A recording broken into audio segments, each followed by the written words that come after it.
সবাই কেমন আছেন? আশা করি সবাই ভালো আছেন। আপনাদের ভালোবাসার সাপোর্টে আমরা অনেক এগিয়ে যাচ্ছি। আমাদের পছন্দ হয়েছে ভাই সাহেব। আলহামদুলিল্লাহ, এটা তো খুব ভালো খবর। তাহলে এখন আমরা বিয়ের কথায় এগোতে পারি। কিন্তু তার আগে ছেলে মেয়ে যদি একটু আলাদাভাবে কথা বলে নিত তাহলে মনে হয় ভালো হতো। তার কোনো প্রয়োজন হবে না বেয়ান সাহেব। আমাদের ছেলে তো আপনার মেয়েকে দেখেই আগেই তার মতামত জানিয়ে দিয়েছে। এখন বর্ষা যদি কোনো কথা থাকে তাহলে সাজিদের সাথে একা কথা বলতে পারে, কোনো সমস্যা নেই। রকিবউদ্দিন তার স্ত্রীর দিকে একবার কড়া চোখে তাকিয়ে হাসি মুখে বলল, না না, তার কোনো প্রয়োজন হবে না।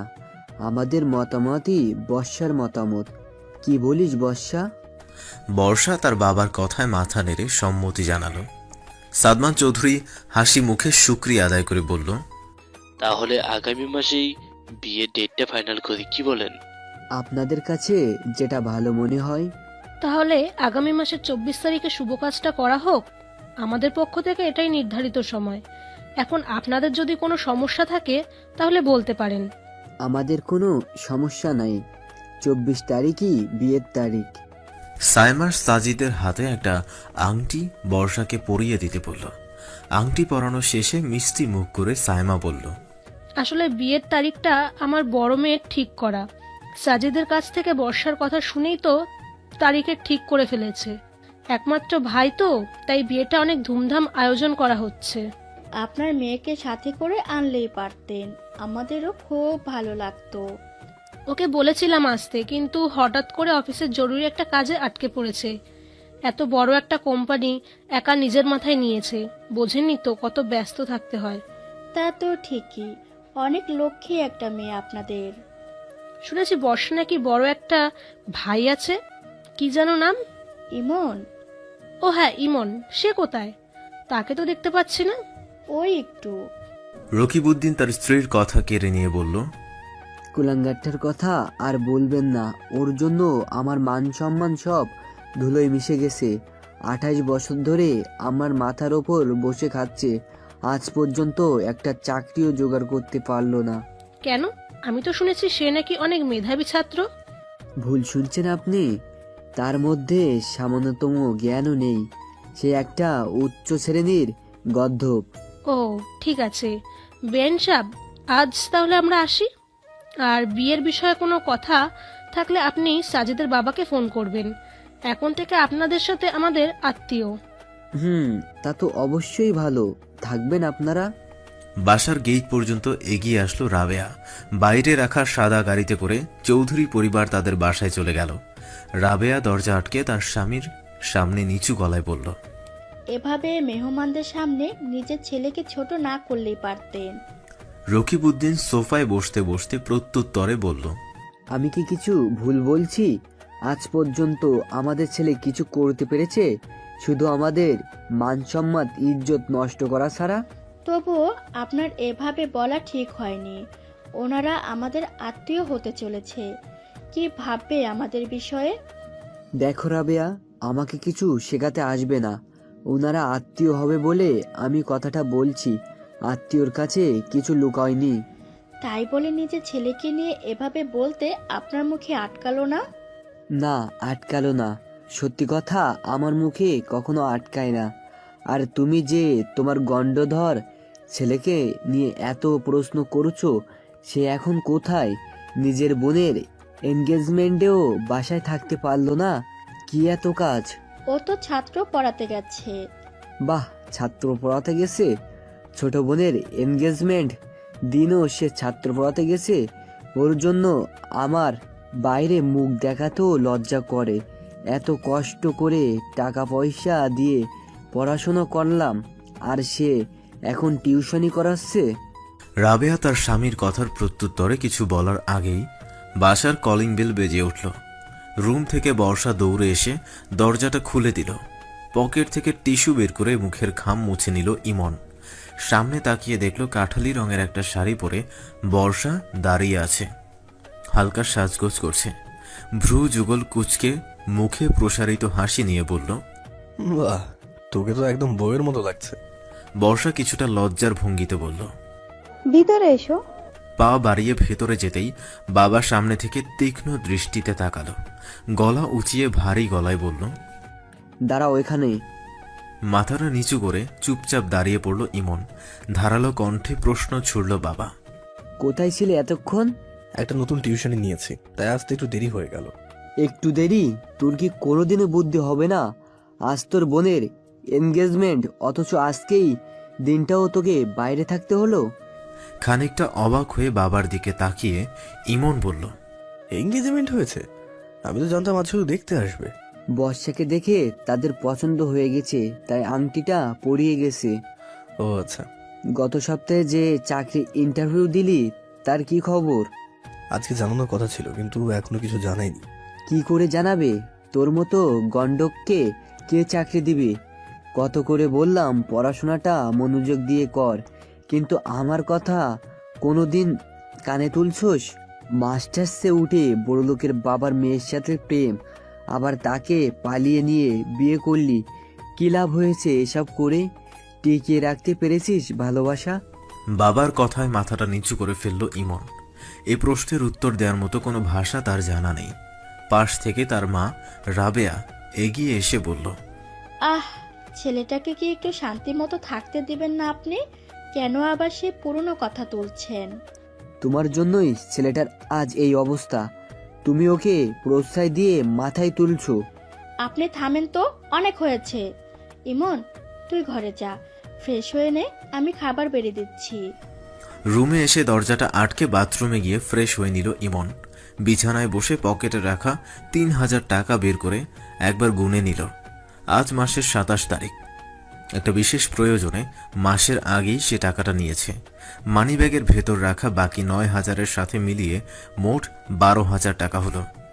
টাকাগুলো একত্রিত করে একটা খামে ভরতেই হঠাৎ দরজায় কেউ নক করল। খামটা পাশের টেবিলে রেখে দরজা খুলে দেখল বর্ষা। কিছু বলবি? বলার জন্যই তো আসলাম, বসি। বাবার কথায় তুমি তখন অনেক কষ্ট পেয়েছো, তাই না ভাইয়া? আরে না, কিসের কষ্ট? বাবা তো বলতেই পারে। কেন বলবে? এখানে তো তোমার কোনো দোষ নেই। তুমি তো চাকরির চেষ্টা কম করছো না। ওসব কথা বাদ দে তো, তুই বল তোর মজনু দেখতে কেমন? আমি এতটা দেখিনি, তবে ভালোই হবে হয়তো। তা তো হবেই, দেখতে হবে না বোনটা কার। আচ্ছা ভাইয়া, তোমার চোখটা একটু বন্ধ করো তো। চোখ বন্ধ করবো কেন? আহা, বন্ধ করো না, সারপ্রাইজ আছে। বর্ষার কথায় চোখটা বন্ধ করে ফেলল ইমন।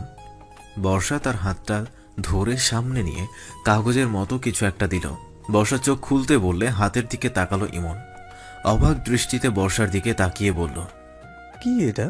নিজে পড়ে দেখো। কিছুটা হকচকিত অবস্থায় কাগজটা পড়তে লাগলো। খানিকক্ষণ পর বিস্মিত হয়ে বলল, তোকে কে দিল এটা? বাসায় একটা লোক এসে দিয়ে গেছে। গত সপ্তাহে যে ইন্টারভিউ দিয়েছিলে, সেই চাকরিটা তোমার হয়ে গেছে। তুমি খুশি হওনি? চোখ দুটো ছলছল করছে ইমনের। এক ফোঁটা পানি টুপ করে গড়িয়ে পড়ল গালে। শক্ত করে জড়িয়ে ধরল তার বোনকে। বেশ কিছুক্ষণ পর বর্ষাকে ছেড়ে টেবিল থেকে খামটা নিয়ে বর্ষার হাতে দিল। কি আছে এর ভেতরে? তোর নতুন ফোন কেনার টাকা। বর্ষা খুশিতে আটখানা হয়ে বলল, সত্যি? বর্ষা তার ভাইয়ের গলা জড়িয়ে ধরল খুশিতে। টাকাটা নিয়ে বেরিয়ে গেল রুম থেকে। পরদিন, আজ রবিবার, ইমনের অফিসের প্রথম দিন। বেশ পরিপাটি হয়ে পৌঁছে গেল অফিসে। প্রথম দিনেই ২০ মিনিট লেট হয়ে গেল। ভিতরে যেতে অফিসের বসের রুমে ডাক পড়ল। May I come in sir? বসের কণ্ঠ শুনে খানিকটা ধাক্কা খেল ইমন, কারণ একটা মেয়েলি কণ্ঠ ভেসে আসলো তার কানে। তার মানে তার বস কোনো মেয়ে হবে। ইমন সামনে রাখা চেয়ারটায় বসে বলল, আমাকে ডেকেছেন ম্যাম? বস চেয়ারটায় ঘুরিয়ে তার দিকে তাকাতেই তীব্র বিস্ময়ে উঠে দাঁড়িয়ে পড়ল। চোখ দুটো যেন তার কপালে উঠে গেল। মুখ দিয়ে অস্ফুট স্বরে বেরিয়ে আসলো, নীরু। নীরু নামের মেয়েটাও ইমনকে দেখে হকচকিয়ে গেছে। নিজেকে সামলে খানিকটা রুষ্ট কণ্ঠে বলল, don't forget I am your boss. নিজেকে সংযত করে চেয়ারে বসে পড়ল ইমন।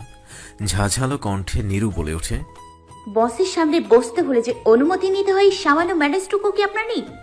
নীরুর কথার জবাবে দৃষ্টি করুণ করে ইমন বলে, সরি ম্যাডাম। একই আওয়াজে নীরু বলে ওঠে, পরের বার যেন এই ধরনের ভুল না হয়। এখানে কাজ করতে হলে সবার আগে ডিসিপ্লিন মানতে হবে। মাথাটা নিচু করে ফেলে ইমন, আস্তে করে বলে, ওকে ম্যাডাম। নীরু মাথাটা এলিয়ে দেয় চেয়ারে, নির্লিপ্ত কণ্ঠে বলে ওঠে, আপনাকে এখানে চাকরি দেওয়া হয়েছে যাতে আপনি ডেডিকেটেড, পাংচুয়ালিটি, রেসপন্সিবল, এই গুণগুলো দ্বারা এখানে ভালোভাবে কাজ করতে পারেন। কিন্তু আপনি অফিসের প্রথম দিনেই 20 মিনিট লেট করেছেন। সরি ম্যাডাম, আমার ভুল হয়ে গেছে। মুখে বাঁকা হাসি নীরুর, মনে জটিলতা, চেহারায় যথাসম্ভব সহজ ভাব এনে বলে, প্রথম দিন বলে মাফ করে দিচ্ছি, এখন আপনি আসতে পারেন। Thank you.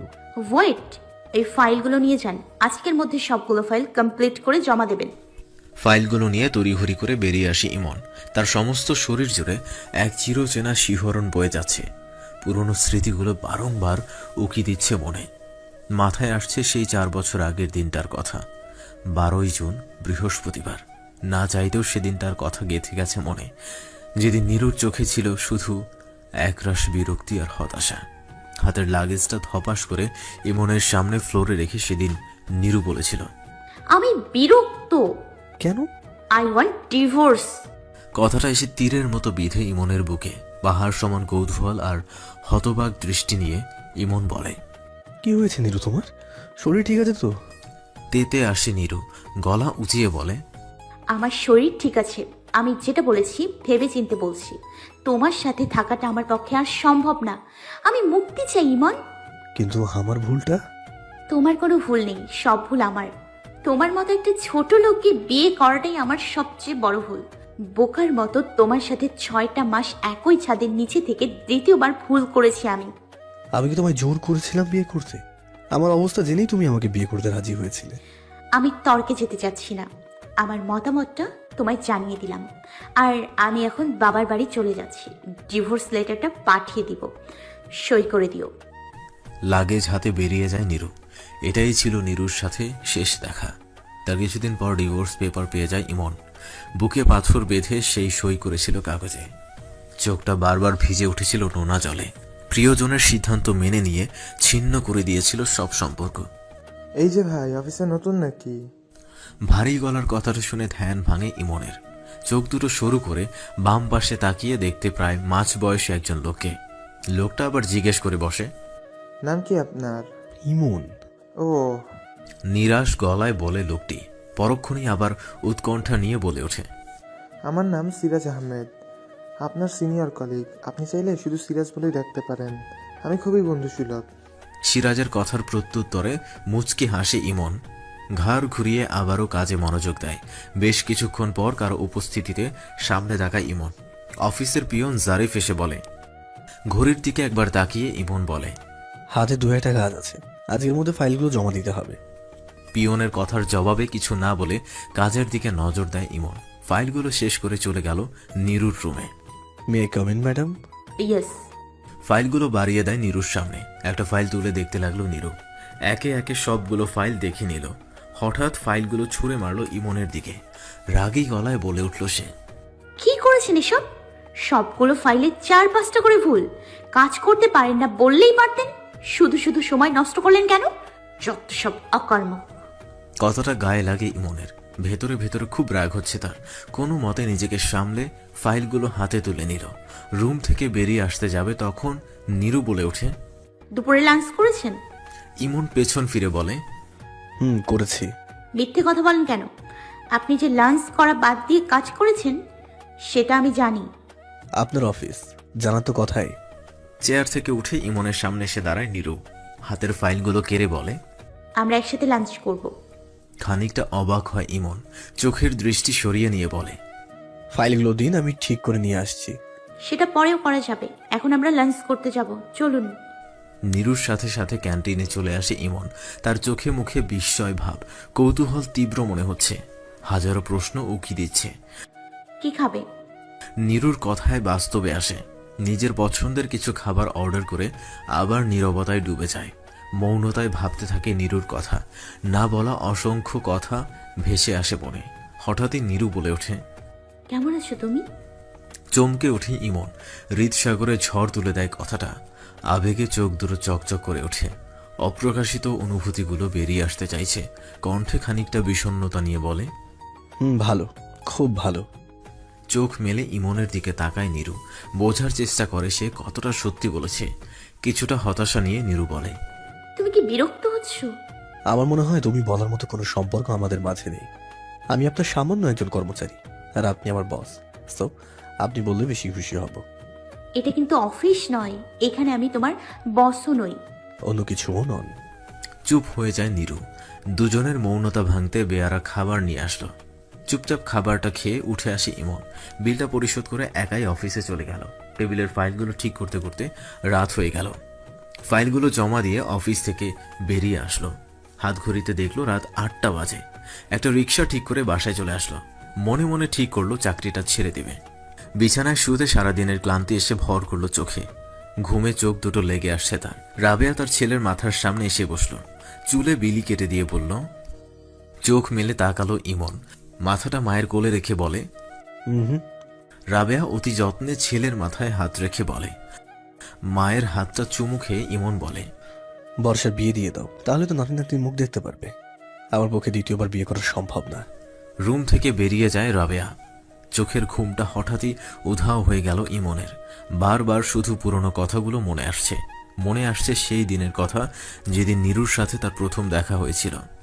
নীরুর সাথে দেখা হওয়াটা ছিল একটা ঝড়ের মতো, অপ্রত্যাশিত একটা ঝড়, অথচ তোলপাড় করে দিয়েছিল তার সমস্ত জগৎটা। কত মুগ্ধতাই না ছিল সেই দর্শনে। আজ থেকে 4 বছর 8 মাস 12 দিন আগে, যেই দিনটা তার জীবনের শ্রেষ্ঠ একটা দিন। তৃতীয় বর্ষের ছাত্র ইমন কলেজে টুকটাক রাজনীতি আর মারামারিতে জড়িয়ে থাকে। বেস্ট ফ্রেন্ড বলতে সজীব, ইমরান আর অরিন। ক্যাম্পাসে গাছের নিচে এক হাতে চিকন একটা গাছের ডাল নিয়ে দাঁড়িয়ে আছে। তার দুই পাশে সজীব, ইমরান আর অরিন দাঁড়িয়ে। 3টা ছেলে ভয়ে কানে ধরে উঠবস করছে তার সামনে। হাতের সানগ্লাসটা পরে যেই না সামনে তাকিয়েছে, অমনি গালের উপর করে 2টা থাপ্পড় এসে পড়ে। আচমকা এমন ঘটনায় স্তম্ভিত হয়ে যায় সবাই। কয়েক জোড়া চোখ অবাক দৃষ্টিতে তাকায় সামনে দাঁড়ানো মেয়েটার দিকে। তেতে এসে আঙুল দুচিয়ে মেয়েটা বলে ওঠে, কলেজে এসে মস্তানি করেন? 3টা নিরপরাধ ছেলেকে রোদের মধ্যে কান ধরিয়ে উঠবোস করাচ্ছেন। আপনার মতো ছেলেদেরকে ধরে হাত পা ভেঙে দেওয়া উচিত, যাতে করে আর কলেজে না আসতে পারেন। পাশ থেকে সজীব বলে ওঠে, আমার জানার কোনো প্রয়োজন নেই। আপনাদের দেখেই মনে হচ্ছে সবগুলো মাস্তান। আর আমার সামনে কোনো দিন মাস্তানি চলবে না। ছেলেগুলোর দিকে তাকিয়ে চলে যেতে বলে মেয়েটা। ভয়ে দৌড়ে পালিয়ে যায় ছেলেগুলো। মেয়েটাও হন হন করে সামনে থেকে চলে যায়। পাশ থেকে সজীব ইমনকে ধাক্কা দিয়ে বলে, এই মেয়েটা তোকে ঠাস ঠাস করে থাপ্পড় মেরে চলে গেল, আর তুই কিছু বললি না? ইমন সজীবের কাঁধে হাত রেখে বলে, দোস্ত, মেয়েটার নাম কি? মেয়েটা চলে যাওয়ার পর তুই নাম জানতে চাইছিস? এতক্ষণ কই ছিলি তুই? সজীব, তুই চুপ কর তো। এই মেয়ের 14 গোষ্ঠীর ঠিকানা বের করে আনবো। মেয়েটা গুগু দেখেছে, গুগুর ফাঁদ দেখেনি। ওরেন ঠিক বলছে। এমনি এমনি তো এই মেয়েকে ছাড়া যাবে না। মেয়েটা তোর গায়ে হাত তুলেছে, এর শাস্তি পেতেই হবে। বন্ধুদেরকে থামিয়ে ইমন বলে, তোদের কিচ্ছু করতে হবে না, আমাকে থাপ্পড় মেরেছে তাই ব্যাপারটা আমি দেখাবো। কথাটা বলে চলে আসে ইমন। এর আবার কি হলো? ইমন মেয়েটার প্রেমে পড়ে যায়নি তো আবার? আমি অনেক সিনেমায় দেখেছি নায়িকার থাপ্পড় খেয়ে নায়ক প্রেমে পড়ে যায়। সজীব ফিসফিস করে বলে, তোর সিনেমা ডায়লগ দেওয়া বন্ধ কর তো। ইমনকে তোরা চিনিস না? এসব প্রেম ট্রেম ওর অ্যালার্জি আছে। তবুও বলা যায় না কখন কি হয়। শেষে দেখা গেল ইমন মেয়েটাকে নিয়ে পালিয়ে গেল, আর তোর কপাল পড়লো। কথাটা শুনে খানিক মন খারাপ করে অরিন। সজীব ইমরানের সাথে হাত মিলিয়ে অট্ট হাসিতে ফেটে পড়ে। অরিন রাগী দৃষ্টিতে তাকালে মাথায় ঠু মেরে দৌড়ে চলে যায় ক্লাসের দিকে। পেছন পেছন অরিনও ধাওয়া করে ওদের। ক্লাসে ইমনের পাশে এসে বসে সজীব আর ইমরান। পাশের বেঞ্চ থেকে অরিন চোখ ঘুরিয়ে আর চোখে তাকায় ইমনের দিকে। মাথার সামনের অংশে ব্রাউন কালার চুল আর মুখে খোঁচা খোঁচা দাড়ি দেখে বুক ঢিপ ঢিপ করে ওঠে অরিনের। মুখে অদ্ভুত হাসি খেলে যায়। ঢেউ খেলানো ভ্রু যুগল কুচকে অবাক নয়নে তাকায় ইমনের দিকে। হঠাৎ সামনে থেকে স্যার বলে ওঠে। নীললতা নামের মেয়েটার দিকে তাকিয়ে চমকে ওঠে ইমন। বেঞ্চি থেকে দাঁড়িয়ে অবাক দৃষ্টিতে তাকায় সেদিকে। টিচার ইমনকে লক্ষ্য করে বলে। টিচারের কথায় হুঁশ ফেরে ইমনের। ইমরান হাত ধরে টেনে বসিয়ে দেয় তাকে। পাশ থেকে সজীব বিড়বিড় করে বলে, মেয়েটার নাম তাহলে নিরুলতা? একে তো এবার শিক্ষা দিতেই হবে। ইমনকে ধাক্কা দিয়ে ইমরান বলে, তুই হঠাৎ চুপ হয়ে গেলি। তুই কি মেয়েটাকে দেখে ক্রাশ খেয়েছিস নাকি? এইসব ক্রাশ মাসের মধ্যে আমি একদমই নেই। আমি তো শুধু এটা ভেবে অবাক হচ্ছি যে মেয়েটা প্রথম দিন কলেজে এসে একটা অচেনা ছেলেকে থাপ্পড় মারলো। মেয়েটার সাহস আছে প্রচুর। সাহস কতটুকু সেটা পরে দেখা যাবে, আগে ক্লাস শেষ হোক। ক্লাস শেষে বেরিয়ে আসি নিরুলতা। সামনে এসে পথ আটকায় ইমন। উদাস ভঙ্গিতে নিরুলতা জিজ্ঞেস করে, কিছু বলবেন? পিছন থেকে সজীব বলে, তখন আমার বন্ধুকে থাপ্পড় মারার জন্য এখন সরি বলবেন। সরি বলবো কেন? থাপ্পড় মেরেছি, বেশ করেছি। এরকম ছেলেকে থাপ্পড় মারাই উচিত। ইমন মুখটা তুলে তার দিকে তাকিয়ে বলে, আপনি কিন্তু কিছু না জেনেই আমাকে দোষারোপ করছেন। ওই ছেলেগুলো একটা মেয়েকে বারবার টিজ করছিল, তাই ওদেরকে শাস্তি দিচ্ছিলাম। বাহ, বাহানা ভালোই বানাতে পারেন। আপনার মতো মস্তানদের টপিকের শেষ নেই। কিছুটা রেগে গিয়ে ইমন বলে, কি ভেবেছেন কি? হ্যাঁ, যা মুখে আসবে তাই বলবেন? আপনি কি ধোয়া তুলসী পাতা যে মুখ দিয়ে শুধু সত্যি কথা বের হবে? আমি যেমন ধোয়া তুলসী পাতা নই, আপনিও তেমনই কোনো হিমালয়ের সাধু নন। ইমনের রাগটা আরো বেড়ে যাচ্ছে। এরকম তেদর মেয়ে সে জীবনে দেখেনি। ইচ্ছে করছে থাপ্পড় মেরে প্রতিশোধটা নিয়ে নিতে। দোষ চলে গেল তো। ইমরানের কথায় বাস্তবে আসে ইমন। সামনে তাকিয়ে দেখে নিরুলতা নেই। পেছন ফিরে দেখতে পেল চলে যাচ্ছে। বন্ধুদেরকে বিদায় দিয়ে বাইক নিয়ে বেরিয়ে আসে ইমন। কলেজের বাইরে আসতে দেখে নিরুলতা দাঁড়িয়ে আছে। কিছুটা এগিয়ে যেতে শুনতে পায় পাশ থেকে 4-5 জন ছেলে টিজ করছে। নিরুলতা বিরক্ত হয়ে সেখানে যেতেই একটা ছেলে খপ করে তার হাত টেনে ধরে।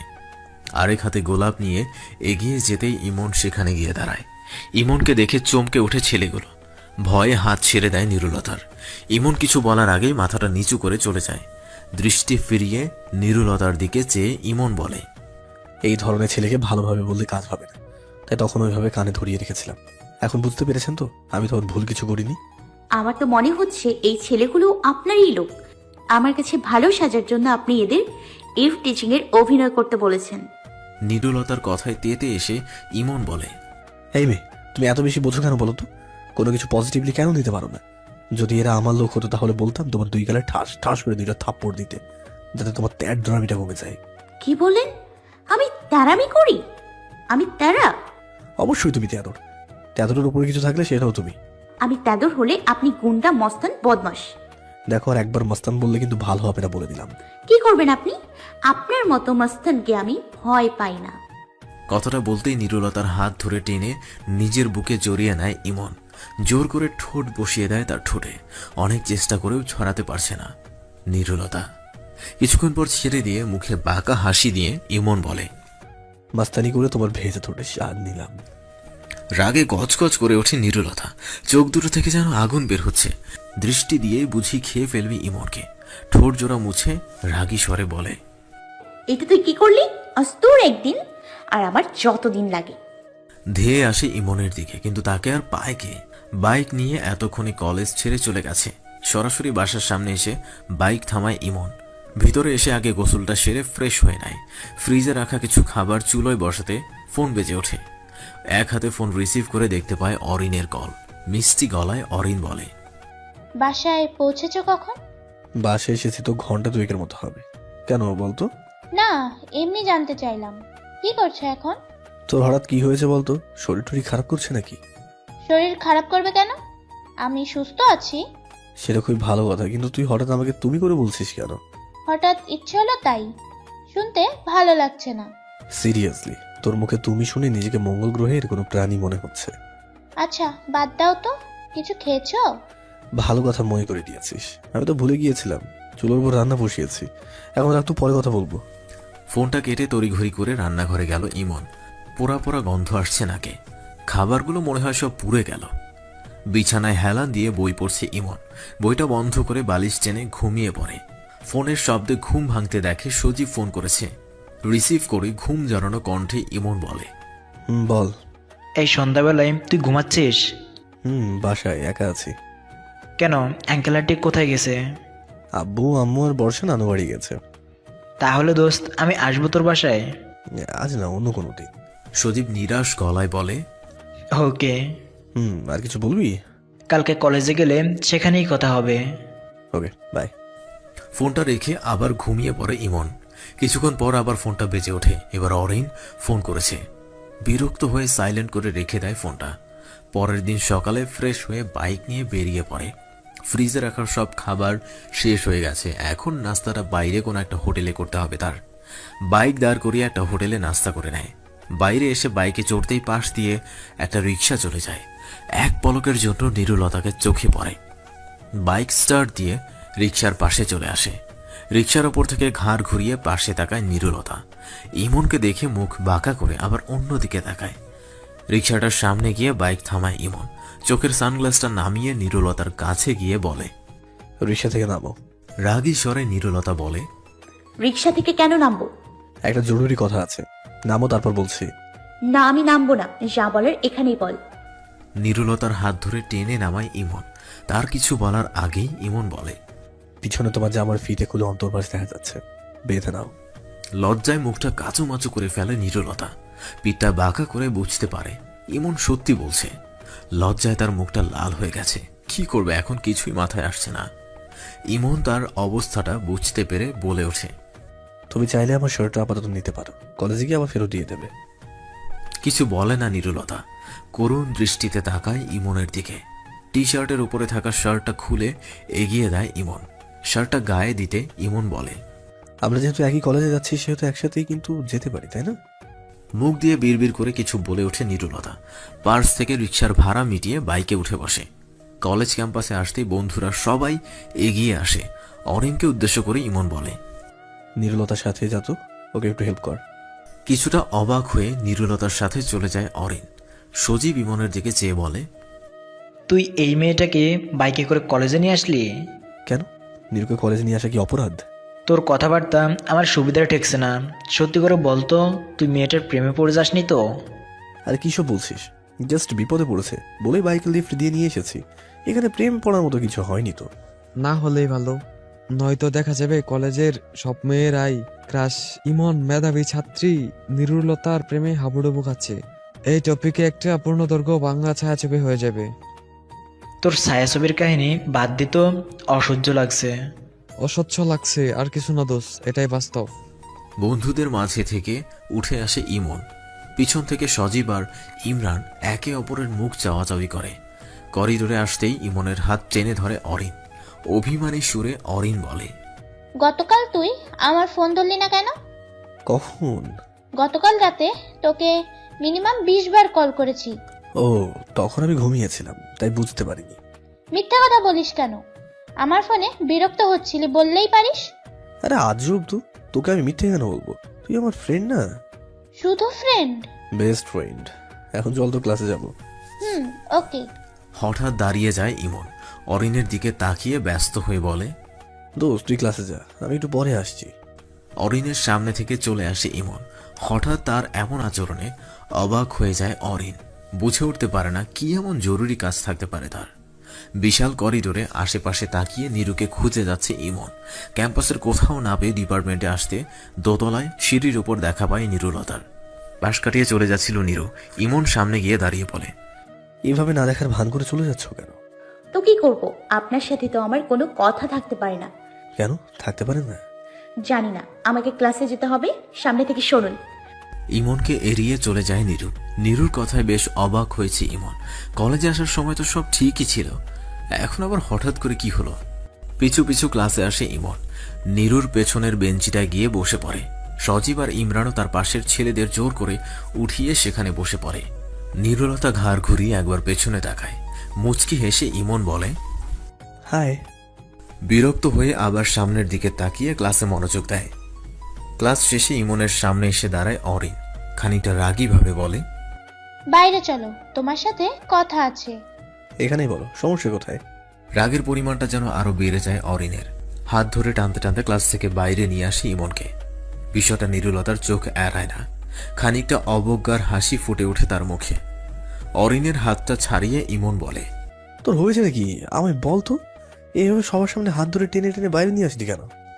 জোর গলায় অরিন বলে, ওই মেয়েটার সাথে তোর কি সম্পর্ক? কার কথা বলছিস তুই? নিরুলতার কথা। ওর সাথে কি সম্পর্ক হবে? Just classmate. ক্লাসমেটকে বাইকে চড়িয়ে কলেজে নিয়ে আসতে হয় না? ক্লাসে বসে তার দিকে ট্যাপ ট্যাপ করে তাকিয়ে থাকতে হয়? দেখ অরিন, তুই আমার বেস্ট ফ্রেন্ড, তুই আমার বিষয় জানা তোর রাইটস আছে। কিন্তু যেটা জানিস না সেটা নিয়ে আজে বাজে মন্তব্য একদমই করবি না। তাছাড়া আমি কার দিকে তাকাবো, কাকে বাইকে নিয়ে ঘুরবো, সেটা একান্তই আমার ব্যক্তিগত ব্যাপার। চুপ হয়ে যায় অরিন, মাথাটা নিচু করে ফেলে। ইমনের কথাগুলো সহ্য হয় না তার। চোখের কোণে দুফোঁটা জল এসে জমা হয়। অরিনের সামনে থেকে চলে আসতে ঘুরে দাঁড়ানো নিরুলতাকে চোখে পড়ে ইমনের। তাকে দেখে সেখান থেকে সরে যায় নিরুলতা, নিজেকে ব্যস্ত করে ফেলে বন্ধুদের আড্ডায়। হঠাৎ সজীব আর ইমরান এসে দাঁড়ায় ইমনের সামনে। কণ্ঠে অস্থিরতা নিয়ে সজীব বলে, দোস্ত তুই এখনই আমাদের সাথে চল। কোথায়? প্রিয়ন্তীর কলেজে। ওকে একটা ছেলে রাস্তায় আটকিয়ে রেখেছে, বাসায় আসতে দিচ্ছে না। ছেলেটা নাকি কিছুদিন ধরেই ওকে ফলো করছিল। ঠিক আছে, চল দেখছি। বন্ধুদের সাথে প্রিয়ন্তীর কলেজে চলে যায় ইমন। নিরুলতা পেছনে তাকিয়ে হঠাৎ ইমনকে না দেখে কিছুটা হতাশ হয়ে যায়। বিষণ্ণতা ভর করে বসে মনে। প্রিয়া নিরুর কাঁধে হাত রেখে বলে, না তেমন কিছু না, আমাকে বাসায় ফিরতে হবে। আসি, বাই, ভালো থাকো। বন্ধুদের মাঝ থেকে উঠে এসে আশেপাশে তাকিয়ে ইমনকে খুঁজতে থাকে নিরুলতা। কলেজ থেকে বেরিয়ে একটা রিক্সা করে চলে আসে বাসায়। প্রিয়ন্তীর কলেজের সামনে এসে দাঁড়িয়ে পড়ে ইমন। সামনেই কয়েকটা ছেলে বাইক থামিয়ে পথ আটকে রেখেছে প্রিয়ন্তীর। একটা ছেলে কড়াভাবে প্রিয়ন্তীর সাথে কথা বলছে। সজীব রেগে গিয়ে পাশে দাঁড়ায় প্রিয়ন্তীর। ছেলেটার দিকে তাকিয়ে রাগী গলায় বলে, কি সমস্যা? রাস্তায় দাঁড়িয়ে এভাবে ইপটিজিং করছেন কেন? বাসায় নিজের মা বোন নেই? বাইক থেকে নেমে সোজা হয়ে দাঁড়ায় ছেলেটা, আঙুল উঁচিয়ে বলে। ছেলেটার কথায় রেগে এসে তার কলার ধরে ইমন, কষিয়ে একটা থাপ্পড় বসিয়ে দেয় তার গালে। বাইক টোপকে রাস্তার ওপারে পড়ে যায়। পাশে থাকা তিনটা ছেলে ক্ষেপে উঠে এগিয়ে আসে তাদের দিকে। কষে লাথি বসিয়ে দেয় ইমন। বাকিগুলোর অবস্থা বেহাল করে দেয় সজীব আর ইমরান দুজন মিলে। হঠাৎ প্রথম ছেলেটা পেছন থেকে স্টিক দিয়ে আঘাত করে ইমনের মাথায়।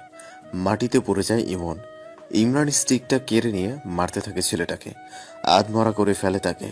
মাথায় এক হাত দিয়ে উঠে ইমন থামতে বলে ইমরানকে। কাছে এসে ছেলেটাকে একটা লাথি মেরে বলে, মেয়েদেরকে সম্মান করতে শেখ, নইলে ভবিষ্যতের চেয়েও খারাপ অবস্থা হবে। মাথায় একটা কাপড় বেঁধে ইমনকে হসপিটালে নিয়ে যায় তার বন্ধুরা। মাঝ রাস্তায় জ্ঞান হারিয়ে ফেলে ইমন। জ্ঞান ফিরতে মাথায় ততক্ষণে ব্যান্ডেজ করা হয়ে গেছে, হালকা ব্যথা করছে সেখানটায়। ডাক্তারের দিকে চেয়ে বলে, বাসায় ফিরতে পারবো কখন? 2 দিন হসপিটালে পড়ে থাকতে পারবো না, আজকে বাসায় ফিরতে হবে আমাকে।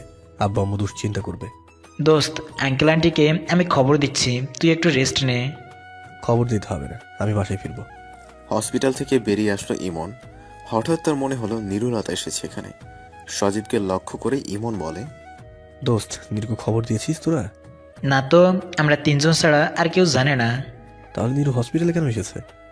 নিরু এখানে কেন আসবে? আর আসলেও আমরা দেখতে পেতাম। সজীবের কথায় চুপ হয়ে গেল ইমন।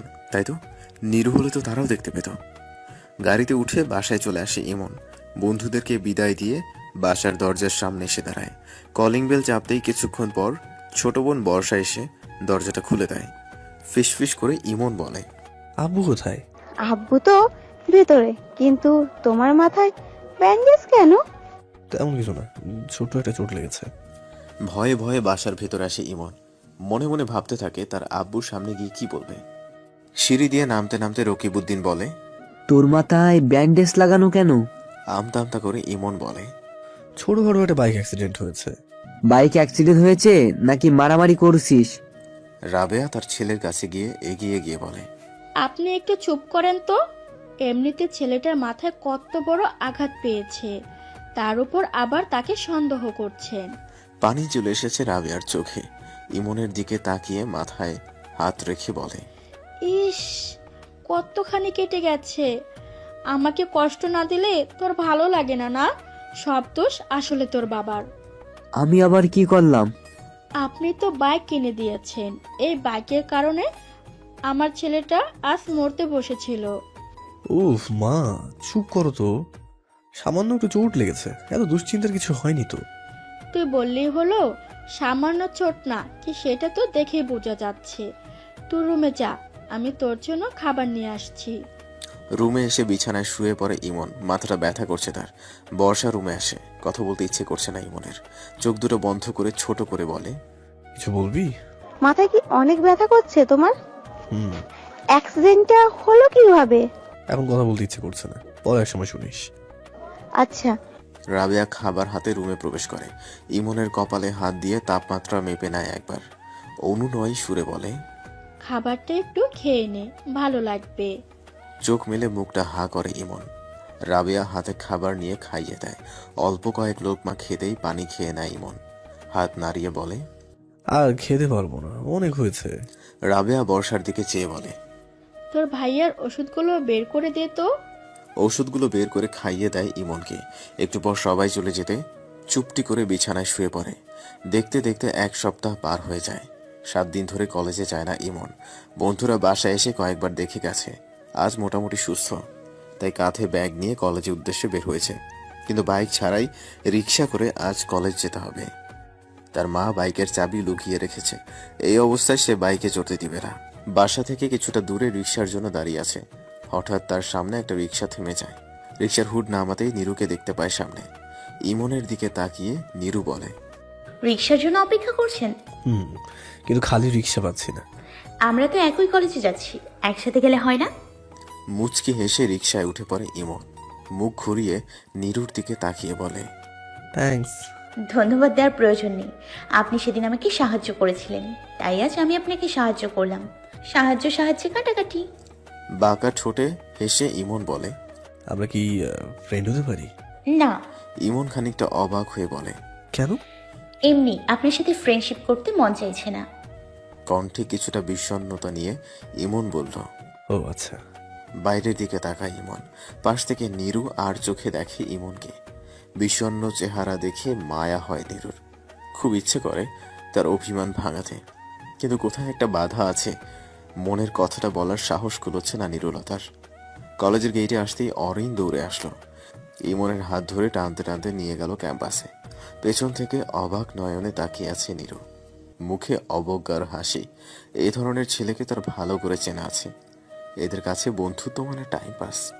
রিক্সার ভাড়া মিটিয়ে কলেজের ভিতরে চলে আসলো নীরু। দূর থেকে দেখলো অরিনের সাথে কথা বলছে ইমন।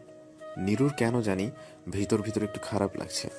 মনে হচ্ছে কেউ আলপিন দিয়ে অতি যত্নে আঘাত করে যাচ্ছে হৃদয়ে। মুখ ঘুরিয়ে ক্লাসের দিকে গেল। অরিন আর ইমনের কথা বলার মাঝে ইমরান এসে দাঁড়ায়। শান বাঁধানো বেঞ্চিতে বসে বলে, কি অবস্থা তোদের? ভালোই। আর অরেন, তুই কেমন আছিস? এতক্ষণ ভালোই ছিলাম, তুই আসার পর মুডটা খারাপ হয়ে গেল। মন খারাপ করে ইমরান বলে, ও সরি, আমি তাহলে আসছি, তোরা মজা কর। ইমরানের অবস্থা দেখে হাসি চাপিয়ে রাখতে পারে না ইমন। অরিনের সাথে হাত মিলিয়ে জোরে হেসে ওঠে। কোনো মতে হাসি থামিয়ে ইমরানের হাত ধরে বসিয়ে বলে, আরে ইয়ার, আমরা তো তোর সাথে মজা করছিলাম, তুই তো দেখছি সত্যি সত্যি মন খারাপ করেছিস। আরে না, আসলে দোষটা আমারই। আমি তো তোমাদের ডিস্টার্ব করেছিলাম। ইউ গাইস ক্যারি অন, আমি আসি। ব্যাগ নিয়ে উঠে চলে যায় ইমরান। ইমন চোখা ভাবে অরিনকে জিজ্ঞেস করে, এর আবার কি হলো? না জানার ভঙ্গিমায় মুখ বাঁকা করে অরিন। ব্যাগটা কাঁধে নিয়ে ক্লাসের দিকে অগ্রসর হয়। অরিন পাশে আসতে ইমন বলে, সজীব কোথায়? ও কলেজে আসেনি? সজীব প্রিয়ন্তীর সাথে একটু শপিং এ গেছে। আমি ফোন করেছিলাম, বলল আজ নাকি কলেজে আসতে পারবে না। কি করে আসবে? সেই বিকের সাথে শপিং এ যাওয়া মানে সারা পৃথিবী ঘুরতে যাওয়া। সব মেয়ে কিন্তু এক না। কে ভালো আর কে খারাপ এটাই তো বোঝা যায় না। বোঝার মতো চোখ থাকলে ঠিকই বোঝা যায়। অত বুঝে লাভ নেই ভাই, ক্লাসে দেরি হয়ে যাচ্ছে, তাড়াতাড়ি চল। ক্লাসে নীরুলতার পাশে গিয়ে বসে ইমন। চুপচাপ একটা ক্লাস করেই বেরিয়ে আসে নীরু। ইমনও তার পেছনে চলে আসে। ক্যাম্পাসে হঠাৎ দাঁড়িয়ে পেছনে ফিরে নীরু বলে, আপনি আমার পেছন পেছন কেন আসছেন? উপস, সরি, ভুল হয়ে গেছে। এখন থেকে পাশে পাশে হাঁটবো। না, পাশেও হাঁটবেন না। কেন? হাঁটতে পারবো না? কারণ আমি আপনাকে চিনি না। অচেনা একটা মানুষ তোমার পাশে হাঁটলে সমস্যা কোথায়? রাস্তায় তো কত অচেনা মানুষ আমাদের আশেপাশে হাঁটে। উফ, আপনি যান তো সামনে থেকে, আপনাকে আমার সহ্য হচ্ছে না। এমনি এমনি তো যাওয়া যাবে না, তোমাকে সাথে নিয়েই যাব। মানে? মানে আমরা দুজনে একসাথে পাশে ফিরবো, একই রিক্সা। আমি আপনার সাথে রিক্সায় যাব না। তোমাকে যেতে হবে, কারণ আমি কখনো কারো কাছে ঋণী হয়ে থাকতে পারি না। কিসের ঋণ? আসার সময় তুমি নিজের রিক্সা ভাড়া দিয়ে আমাকে নিয়ে এসেছো, তাই এখন আমি রিক্সা ভাড়া দিয়ে তোমাকে নিয়ে যাব। আপনি ভাড়া দিয়ে দেন, আমি একাই চলে যাব। আমি যখন একবার বলেছি তুমি আমার সাথে যাবে, দ্যাটস ফাইনাল। আমি কেন আপনার কথা শুনবো? মুচকি হেসে ইমন বলে, তাহলে সেদিন যেটা করেছিলাম সেটা আবারও করবো। এক পা পিছিয়ে যায় নীরু। বুকটা ধুকধুক করে ওঠে তার। সরু চোখে তাকিয়ে বলে, মস্তানি করবেন? আমি তো মাস্তান, তাই মাস্তানি করতেই পারি। মাথাটা নিচু করে ফেলে নীরু। তাকে কিছু বলার সুযোগ না দিয়েই বা হাত ধরে টেনে কলেজের বাইরে নিয়ে আসে ইমন। একটা রিক্সা ঠিক করে উঠে পড়ে দুজন। অনেকটা পথ আসতেও চুপচাপ বসে আছে নীরু। মনের ভিতর অনেক কথা থাকলেও সেগুলো বলতে পারছে না। বারবার বাধা পাচ্ছে অনুভূতিগুলো। মৌনতা ভেঙে ইমন বলে, মন খারাপ করেছো আমার কথায়? খানিক চমকে উঠে নীরু বলে, না। আমি কিন্তু অতটাও খারাপ ছেলে না, তুমি চাইলে বন্ধুত্ব করতেই পারো, সারা জীবনও হাত ছেড়ে দেবো না। আবার ধাক্কা খায় নীরু। হাত ছেড়ে দিব না মানে কি? সে কি তাকে ভালোবাসে? সারা জীবন ভালোবেসে পাশে থাকবে? কি হলো, কিছু বলো। না, আমি পারবো না আপনার সাথে ফ্রেন্ডশিপ করতে। তোমার কি কোনো সমস্যা আছে? মানে? না মানে থাকে না অনেকের ভালোবাসার মানুষ যে কারোর সাথে মিশতে দেয় না, বন্ধুত্ব করতে দেয় না। না, আমার একদম কেউ নেই। তাহলে কেন আমরা কেন বন্ধুত্ব হতে পারি না? আপনার বাসার নিচে চলে এসেছি, নামুন। সামনে তাকায় ইমন। রিক্সাটা থেমে গেছে। সত্যি তার বাসার নিচে চলে এসেছে। রিক্সা থেকে নামতেই নীরু রিক্সা নিয়ে চলে যায়। ব্যাগটা কাঁধে নিয়ে কিছুক্ষণ তাকিয়ে রইল সেদিকে। মনটা খানিকক্ষণ খারাপ হয়ে যায় ইমনের। মনে হচ্ছে আরো কিছুক্ষণ নীরুর সাথে থাকলে ভালো হতো। রুমে শুয়ে শুয়ে বোরিং লাগছে। কোনো কিছু দিয়ে মন বসতে পারছে না। বর্ষাকে আজ পড়ানোর কথা ছিল, সেটাও করেনি। ফোনটা হাতে নিয়ে মাথায় ঠোকাঠুকি করছে। কল লিস্ট ঘেটে একটা মেয়ের নাম্বার খুঁজে বের করে। ডায়াল করতে অপর পাশে একজন রিসিভ করে বলে, আজকে কি সূর্য পশ্চিম দিক থেকে উঠেছে? তুমি কল করেছো আমাকে? প্রিয়া, একটা জরুরি দরকারে তোমাকে কল করলাম। কি সেই জরুরি দরকার শুনি? কি দরকার শুনি? নিরুলতার নাম্বারটা প্রয়োজন। নীরুর নাম্বার দিয়ে তুমি কি করবে? প্রয়োজন আছে, তুমি নাম্বারটা সেন্ড করে দাও না। কুছ তো গড়বড় হ্যাঁ। আরে কুছ গড়বড় নেই, তুমি নাম্বারটা দাও। Okay wait 1 minute. প্রিয়ার থেকে নীরুর নাম্বারটা নিয়ে ডায়াল করে ইমন। কয়েকবার বাজতেই ফোনটা রিসিভ করে নীরু বলে, আসসালামু আলাইকুম, কে বলছেন? ওয়ালাইকুম আসসালাম। ফোন ধরতে এত সময় লাগলো কেন? সরি, আপনি কার কাছে ফোন করেছেন? নিরুলতা। আমি তো নিরুলতা, কিন্তু আপনি ঠিক কে চিনতে পারলাম না। আমি ইমন। হঠাৎ ফোনটা কানের থেকে নিচে নামায় নীরু। নামটা শুনে তার হার্টবিটটা বেড়ে যাওয়া আরম্ভ করে। ফোনটা বাজতেই তার মন বলেছিল এটা ইমনের কল, তাই ধরতে দেরি করেছে। এখন ভেবে পাচ্ছে না কি বলবে। ওপাশ থেকে ইমন আবার বলে, বিরক্ত করলাম বুঝি? বুকটা ধুকধুক করছে নীরুর। কাপা কণ্ঠে উত্তর দেয়, কেন ফোন করেছেন? তোমার সাথে কথা বলতে খুব ইচ্ছে করছিল তাই। আমার সাথে কেন কথা বলতে ইচ্ছে করছিল? বন্ধুর সাথে কথা বলার ইচ্ছে থাকতে পারে না বুঝি? কিন্তু আমি তো বলেছি আপনার সাথে আমি ফ্রেন্ডশিপ করব না, তারপরেও কেন ফোন করেছেন? নীরুর কথাটা এসে আঘাত করে ইমনকে। মনে খানিক বিষণ্ণতা নেমে আসে। আস্তে করে বলে, ওকে, আমার ভুল হয়ে গেছে, বাই। ফোনটা কেটে দেওয়ার পরও অনেকক্ষণ সেটা কানে ধরে রাখে নীরু। এখন নিজের উপরই তার রাগ হচ্ছে, কষ্ট হচ্ছে ইমনের জন্য। এইভাবে না বললেও পারতো সে। ফোনটা হাতে নিয়ে আবারও কল করতে গিয়ে থেমে যায়। সে কেন ইমনের জন্য এত উতল হচ্ছে? প্রশ্ন করে বসে নিজেকে, সে কি ইমনকে ভালোবেসে ফেলেছে? উত্তর খুঁজে পায় না মনে। হয়তোবা নিজেই অন্তরালে রেখে দেয় অনুভূতিগুলো। অগোচরে তোলা ইমনের একটা ছবি বের করে ফোনের স্ক্রিনে। মুগ্ধ হয়ে দেখতে থাকে তার মুখটা। সমস্ত শরীর জুড়ে বয়ে যায় শিহরণ। ভালোবাসার জোয়ার বয়ে যায় মনে। হাতের ফোনটা বিছানায় আছড়ে ফেলে দেয় ইমন। সবকিছুতে বিরক্ত বোধ করছে। বিছানায় আধশোয়া হয়ে ভাবে নীরুর কথা। কয়েকটা দিনে মেয়েটার প্রতি সে অনেক বেশি দুর্বল হয়ে পড়েছে। এইভাবে চলতে থাকলে হয়তো সে পাগল হয়ে যাবে। যেভাবেই হোক নিজেকে নিয়ন্ত্রণ করতে হবে। Control yourself Emon, don't be depressed. Bag হাতে কলেজে নীরুকে খুঁজে যাচ্ছে ইমন। কোথা থেকে সজীব দৌড়ে এসে বলে, ইমরান সুইসাইড করার চেষ্টা করেছে। চমকে উঠে ইমন বলে, এসব কি বলছিস তুই? তোর মাথা ঠিক আছে তো? আরে দোস্ত, বিশ্বাস কর, আমি সত্যি বলছি। কলেজের সবার সামনে ব্লেড দিয়ে হাত কেটেছে। আমি দৌড়ে গিয়ে আটকিয়েছি, আর একটু দেরি হলে সর্বনাশ হয়ে যেত। এখন কোথায় ইমরান? ফিজিক্স ডিপার্টমেন্ট, হাতে ব্যান্ডেজ করা হয়ে গেছে। ঠিক আছে, চল তো আমার সাথে চল।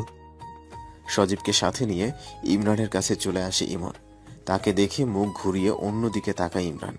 রাগী গলা ইমন বলে, ইচ্ছে করছে তোর গালে ঠাস ঠাস করে থাপ্পড় মারতে। তুই একটাবার আমাদের কথা ভাবলি না? ঘাড় ঘুরিয়ে ইমরান বলে, তুই কখনো ভেবেছিস আমার কথা? বন্ধুর মনের কথা কখনো বোঝার চেষ্টা করেছিস? অবাক হয়ে ইমন বলে, আমি তোকে কখনো বুঝিনি। না, বুঝিসনি। তুই একটা স্বার্থপর। তুই শুধু নিজের স্বার্থ এই কথা ভেবেছিস। পাশ থেকে সজীব বলল, ইমরান, তুই ইমনের সাথে এইভাবে কেন কথা বলিস? কি দোষ করেছে ইমন? দেখ, যেটা জানিস না সেটা নিয়ে মাথা ঘামাবি না। ইমন একটা স্বার্থপর। ওর মতো বন্ধু থাকার চেয়ে না থাকা ভালো। তোর সাথে আমি কি স্বার্থপরতা করেছি? কি এমন কাজ করেছি যার জন্য তুই এত বড় কথা বলছিস? তুই অরিনকে ভালোবাসিসনি, সম্পর্কে জড়াসনি ওর সাথে। এসব কি বলছিস তুই? আমি অরিনকে কেন ভালোবাসতে যাব? বাহ, বন্ধুর সামনে ভালোই নাটক করতে পারিস, ভালো। ইমরান, তোর মাথা ঠিক আছে তো? কি সব আবল তাবল বকছিস? আমার মাথা ঠিক আছে, তোর মাথা নষ্ট হয়ে গেছে। তুই খুব ভালো করেই জানতি আমি সেই প্রথম থেকেই অরিনকে ভালোবাসি, অথচ তুই জানার পর তুই তার সাথে সম্পর্কে জড়িয়েছিস, বন্ধুত্বের বিশ্বাস ভঙ্গ করেছিস। তাই তোর সাথে আমার কোন সম্পর্ক নেই। এসব কথা তোকে কি বলেছে? অরিন বলেছে তোদের দুইজনের প্রেম নীলা সবকিছু জানে। সজীবের দিকে তাকিয়ে ইমন বলে, অরিন কোথায়? ক্যাম্পাসে কোথাও আছে হয়তো। ইমরান আর সজীবকে নিয়ে ক্যাম্পাসে চলে আসে ইমন। হঠাৎ অরিন সামনে এসে বলে, কোথায় ছিলে এতক্ষণ? আমি সেই কখন থেকে তোমাকে খুঁজছি। ইমন ঠাস করে থাপ্পড় বসিয়ে দেয় অরিনের গালে। রাগী গলায় বলে ওঠে, তো লজ্জা করলো না এইসব কথা বলতে? আমি কি কখনো তোকে বলেছি আমি তোকে ভালোবাসি? মাথা নিচু করে ফেলে অরিন। আস্তে করে বলে, আমি তোমাকে অনেক ভালোবাসি ইমন। দেখ, ভালোবাসার অন্যায় কিছু না, কিন্তু তুই যেটা করেছিস সেটা অন্যায়। শুধুমাত্র তোর মিথ্যের জন্য একটা মানুষের প্রাণ চলে যাচ্ছিল। আমি তোমাকে ভালোবাসি বলেই ওগুলো বলছি, যাতে ইমরান আমাকে ভুলে যায়। আমি মানছি তুই আমাকে ভালোবাসিস, কিন্তু তোকেও এটা মানতে হবে যে আমি তোকে ভালোবাসি না। তোকে নিয়ে কখনো আমার মাথায় ওই ধরনের চিন্তা পর্যন্ত আসেনি। আমি শুধু তোকে আমার একজন বেস্ট ফ্রেন্ড বলেই ভেবেছি। আমাকে ভালোবাসি তুই কখনো সুখী হতে পারবি না রে, সারা জীবন শুধু কাঁদতেই হবে। কিন্তু যে তোকে ভালোবাসে, যে তোর জন্য জীবন দিতেও দ্বিধাবোধ করবে না, তাকে ভালোবেসে দেখ, জীবনের প্রতিটা মুহূর্তে হ্যাপি থাকতে পারবি। আর সেই ব্যক্তি হলো ইমরান। ও তোকে পাগলের মতো ভালোবাসে। আমাদের ফ্রেন্ডশিপের প্রথম থেকেই ইমরান তোকে ভালোবাসে। কখনো মুখ ফুটে বলতে পারেনি, কিন্তু ওর ভালোবাসাটা মিথ্যে নয় রে। সত্যিই তোকে অনেক ভালোবাসি ইমরান। ইমনের কথায় কিছু বলে না অরিন। মাথা নিচু করে চোখের জল ফেলছে। সজীবকে নিয়ে সেখান থেকে চলে আসে ইমন। সজীব তার কাঁধে হাত দিয়ে বলে, অন্যের ভালোবাসার কথা তো খুব সহজেই বলে ফেললি, এখন নিজের ভালোবাসার কথাটাও বলে ফেল। কিছুটা অবাক হয়ে ইমন বলে, আবার আমার ভালোবাসা? কিছু লুকিয়ে লাভ নেই মামা, তোমার চোখ দেখেই আমি সব বলে দিতে পারবো। তুমি যে নিরুর প্রেমে ডুবে মরে যাচ্ছ, সেটা আমি প্রথম দিন থেকেই বুঝতে পেরে গেছিলাম। কিছুক্ষণ থেমে গিয়ে ইমন বলে, কিন্তু নিরু তো আমাকে পাত্তাই দেয় না, আমার সাথে বন্ধুত্ব করতে রাজি না। আরে দোস্ত, বন্ধুত্বের কথা বলার কি দরকার? তুই সরাসরি গিয়ে ভালোবাসার কথা বলে দে। কিন্তু যদি না করে দেয়? তুই আগেই এত ভেঙে পড়ছিস কেন? নিজের উপর ভরসা রাখ, অবশ্যই তোর ভালোবাসা জয়ী হবে। ওকে, তাহলে পরে এক সময় বলে দেবো। পারে না, আজকেই বলবি। ও দেখ, নিরু আসছে, তুই ওর কাছে গিয়ে সরাসরি তোর ভালোবাসার কথা ওকে বলে দিবি। কিন্তু দোস্ত। কোনো কিন্তু নয়, অল দ্য বেস্ট। ইমনকে বুঝিয়ে আড়ালে চলে যায় সজীব। নিরু এসে ইমনের সামনে দাঁড়িয়ে বলে, আপনি এখানে? এদিকে আমি পুরো ক্লাস জুড়ে আপনাকে খুঁজে বেড়াচ্ছি। কেন? আপনাকে আমার একটা হেল্প করতে হবে। কি হেল্প? আগে বলুন, আপনি কি এখন ফ্রি আছেন? তাহলে চলুন আমার সাথে। কোথায় যাব? আমি যেখানে নিয়ে যাব সেখানে, আসুন তো। ইমনের হাত ধরে টানতে টানতে বাইরে নিয়ে আসে নিরু। অবাক দৃষ্টিতে তার দিকে চেয়ে আছে ইমন। একটা রিক্সা ঠিক করে তাকে উঠতে বলে নিরু। রিক্সায় উঠে বসতেই নিরু বলে, মুখটা ঘুরিয়ে নিরু বলে, ভয় পাচ্ছেন? নিরুর প্রশ্নটা এড়িয়ে ইমন বলে, কোথায় যাচ্ছি আমরা? কাজী অফিসে। নিরুর দায়সারা উত্তর শুনে চমকে উঠে চোখে চোখ রাখে ইমন।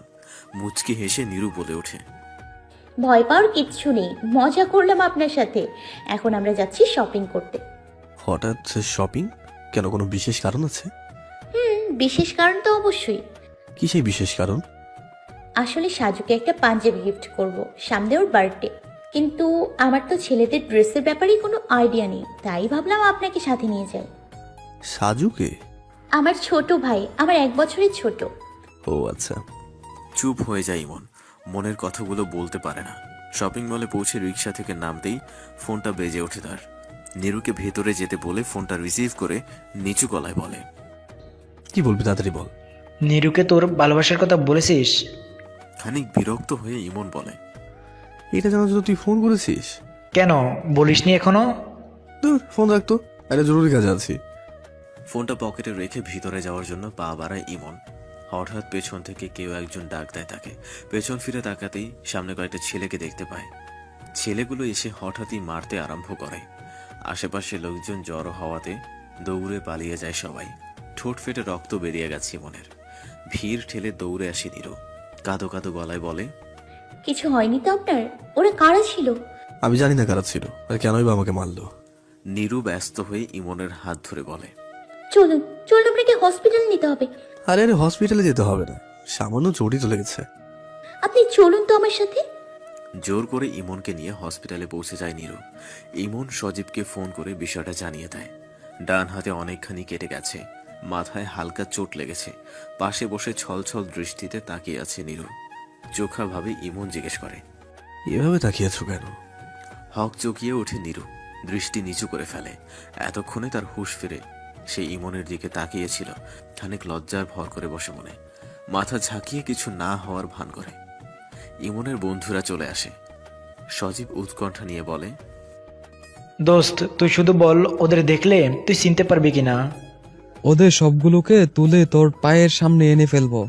তোদের কিছু করতে হবে না, আমি খুঁজে বের করবো ওদের। এসব নিয়ে তোদের এত চিন্তা করতে হবে না দোস্ত। একটা জরুরি কাজের বাহানায় বন্ধুদেরকে নিয়ে রুম থেকে বেরিয়ে যায় সজীব। নিরু খানিকটা অবাক হয়ে বলে, সবাই এভাবে হঠাৎ করে চলে গেল কেন? নিরুর কথায় তার দিকে ঝুঁকে আসে ইমন। পেছনের দেয়ালে ঠেকে যায় নিরু। তার চোখে মুখে ইমনের ভারী নিঃশ্বাস এসে লাগছে। চোখ বন্ধ করে ফেলে নিরু, ঠোঁট দুটো হালকা কাঁপতে থাকে। ইমন ফিসফিসিয়ে বলে, কথা বলতে। চোখ মেলে তাকায় নিরু। চোখের ভাষা পড়তে পারে ইমনের। ভালোবাসা উপচে পড়ছে তার চাহনিতে। পরক্ষণেই মনে হয় অরিনের কথা। ইমন তো অরিনকে ভালোবাসে। দৃষ্টি নামিয়ে শুকনো গলায় বলে, সরুন, আমাকে বাসায় যেতে হবে। তার কথার কোনো ভ্রুক্ষেপই করে না ইমন। হাত দুটো চেপে ধরে দেয়ালে, চোখে চোখ রেখে বলে, আমি তোমাকে ভালোবাসি নিরু। আমি ভালোবাসি না আপনাকে। দম আটকে কথাটা বলে ফেলে নিরু। আরো কাছে চলে আসে ইমন, কঠিন গলায় বলে, প্রয়োজন হলে আমি মাস্তানি করব, তবুও তোমার ভালোবাসা আমার চাই। আমাকেই কেন? আপনার জন্য তো আরো অনেকেই আছে। নিরুর হাতটা ছেড়ে দেয় ইমন, করুণ সুরে বলে, আমি শুধু তোমাকেই ভালোবাসি নিরু। যে যা বলুক, তোমাকে ছাড়া অন্য কারো কথা আমি ভাবতেও পারবো না। আপনার এখন বিশ্রামের প্রয়োজন, বাসায় যাওয়া উচিত। একরাশ হতাশা নিয়ে দীর্ঘশ্বাস ফেলে ইমন। তাড়াহুড়ো করে বেড থেকে নামার সময় পায়ের ব্যথায় খানিকটা বাঁকা হয়ে যায়। উঠে এসে হাতটা শক্ত করে ধরে নিরু। ইমন বাঁকা হেসে ছাড়িয়ে নেয় হাতটা। সামান্য খুঁড়িয়ে বের হয়ে আসে হসপিটাল থেকে। একটা রিক্সা ঠিক করে উঠে পড়ে। হঠাৎ নিরু এসে দাঁড়ায় পাশে। তার দৃষ্টি উপেক্ষা করে রিক্সা নিয়ে চলে যায় ইমন। ঠায় হয়ে সেখানেই দাঁড়িয়ে থাকে নিরু। চোখের কোণে খানিক জল এসে জমা হয়। বুকটা ভারী হয়ে আসতে থাকে, নিঃশ্বাস আটকে আসে। ইচ্ছে হয় নিজের চুলগুলো টেনে ছিঁড়ে ফেলতে। নিজের কাছে বিশ্বাস হয় না সে ইমনকে ফিরিয়ে দিয়েছে। চোখের পানিটা মুছে বাসায় চলে আসে। বাসার সামনে নামতেই সাইমা বেগম দৌড়ে এসে বলে, এত দেরি হলো কেন আসতে? তোকে না বলেছিলাম আজকের দিনটা অন্তত তাড়াতাড়ি বাসায় আসতে?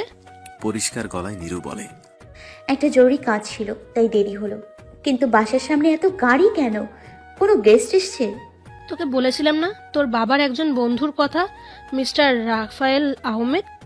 তিনি তার ফ্যামিলি নিয়ে এসেছেন। ও, তুই আজ একটু ভালোভাবে সাজগোজ করে রেডি হয়ে থাকবি। পারলে একটা শাড়ি পরবি, যাতে তোকে দেখতেই তাদের পছন্দ হয়। সাইমা বেগমের কথায় অবাক হয় নিরু। ভ্রু কুচকে জিজ্ঞেস করে, তাদের কেন আমাকে পছন্দ করতে হবে? আমি কি জাদুকরের কোনো বস্তু? কণ্ঠ নিচু করে সাইমা বেগম উত্তর দেয়, রাফায়েল আহমেদের একমাত্র ছেলে রিয়ান আহমেদ আসছে। তা তোর বাবা তাকে কথা দিয়েছেন রিয়ানের সাথে তোর বিয়ে দিবে। এখন রিহানের তোকে পছন্দ হলেই বিয়ের ডেটটা ফাইনাল হবে। সাইমা বেগমের কথায় চমকে ওঠে নিরু। বুকের ভেতরটা ছ্যাদ করে ওঠে তার। কথা বের হয় না মুখ দিয়ে। চুপচাপ রুমে এসে দরজাটা বন্ধ করে দেয়। ইমনের কথা মনে আসতেই ধুক ধুক করে ওঠে বুকটা। ফোনটা হাতে নিয়ে ডায়াল করে তার নাম্বারে। কয়েকবার কল করতেও ফোন রিসিভ করে না ইমন। চিৎকার করে কাঁদতে ইচ্ছে করছে নিরুর। বাইরে থেকে সাজু দরজা ধাক্কাচ্ছে। চোখ মুছে অস্পষ্ট গলায় নিরু বলে, আব্বুকে বলো আমি একটু পরে আসছি। একটা শাড়ি পরে রেডি হয়ে নেয় নিরু। সাইমা বেগম মেয়ের দিকে তাকিয়ে বলে, বাহ, একদম পরীর মতো লাগছে আমার মেয়েটাকে। পাত্রপক্ষের সামনে মাথাটা নিচু করে শরবতের গ্লাস এগিয়ে দেয় নিরু। রাফায়েল আহমেদ মুগ্ধ হয়ে বলে। হাসি মুখে রাহাত চৌধুরী বলে, রুমে বিছানার ওপর খানিক ঘোমটা টেনে বসে আছে নিরু। ব্যালকনিতে দাঁড়িয়ে রিহান তার দিকে তাকিয়ে বলে, আপনি এভাবে ঘোমটা টেনে থাকলে আমি আপনাকে দেখব কিভাবে বলেন তো? আমি আসলে নিরুর কথা কেড়ে নিয়ে রিহান বলে, আমাকে বিয়ে করতে চান না? ভালোবাসেন আরেকজনকে? রিহানের কথায় হক জগিয়ে যায় নিরু। হঠাৎ কি বলবে বুঝে উঠতে পারে না। ঘোমটাটা নামিয়ে পরিষ্কার গলায় বলে, ঠিক তা না, কিন্তু আমি আপনার সব কিন্তু মানতে রাজি আছি। আপনি আমার পুরো কথাটা শুনতে চান না? আমি আসলে লাইফে বেশিরভাগ ডিসিশন এভাবে হুট করেই নিই। আপনার পুরো কথা বলতেন যদি আপনার কোনো অতীত থাকে সেটা আমি কিছু মনে করব না। তাছাড়া অন্য যে কোনো কথা বিয়ের পর হবে। আপনার সব সমস্যা আমি সলভ করে দিব, শুধু আপনি পাশে থাকলেই হবে। কিছুটা সময় নিয়ে হঠাৎ নিরু বলে ওঠে, আমি আপনাকে বিয়ে করতে পারবো না। কেন? কারণ আমি একজনকে ভালোবাসি, আর তাকে ছাড়া অন্য কাউকে স্বামী হিসেবে মেনে নেওয়া আমার পক্ষে সম্ভব না। নিরাশ গলায় রিহান বলে, কে সেই ব্যক্তি যাকে আপনি এতটা ভালোবাসেন? তার নাম ইমন, আমরা একসাথেই পড়ি। ক্লাসমেট, তার উপরে আবার বেকার ছেলে। কেন, বেকার ছেলেকে ভালোবাসাটা কি অন্যায়? অন্যায় না, কিন্তু তার জন্য অপেক্ষা করতে করতে আপনার বয়স বেড়ে যাবে। পড়াশোনা শেষ করে যখন সে চাকরি করবে তখন আপনার ভালোবাসা সে ভুলে যাবে, নতুন কাউকে আবার ভালোবাসবে। আপনার হিসাবটা ব্যবসার ক্ষেত্রে ভালো মানাবে, ভালোবাসার ক্ষেত্রে না। কাউকে না চিনে তার ভালোবাসাটা না জেনে এ ধরনের মন্তব্য করা যে অনুচিত, এটা নিশ্চয়ই জানেন।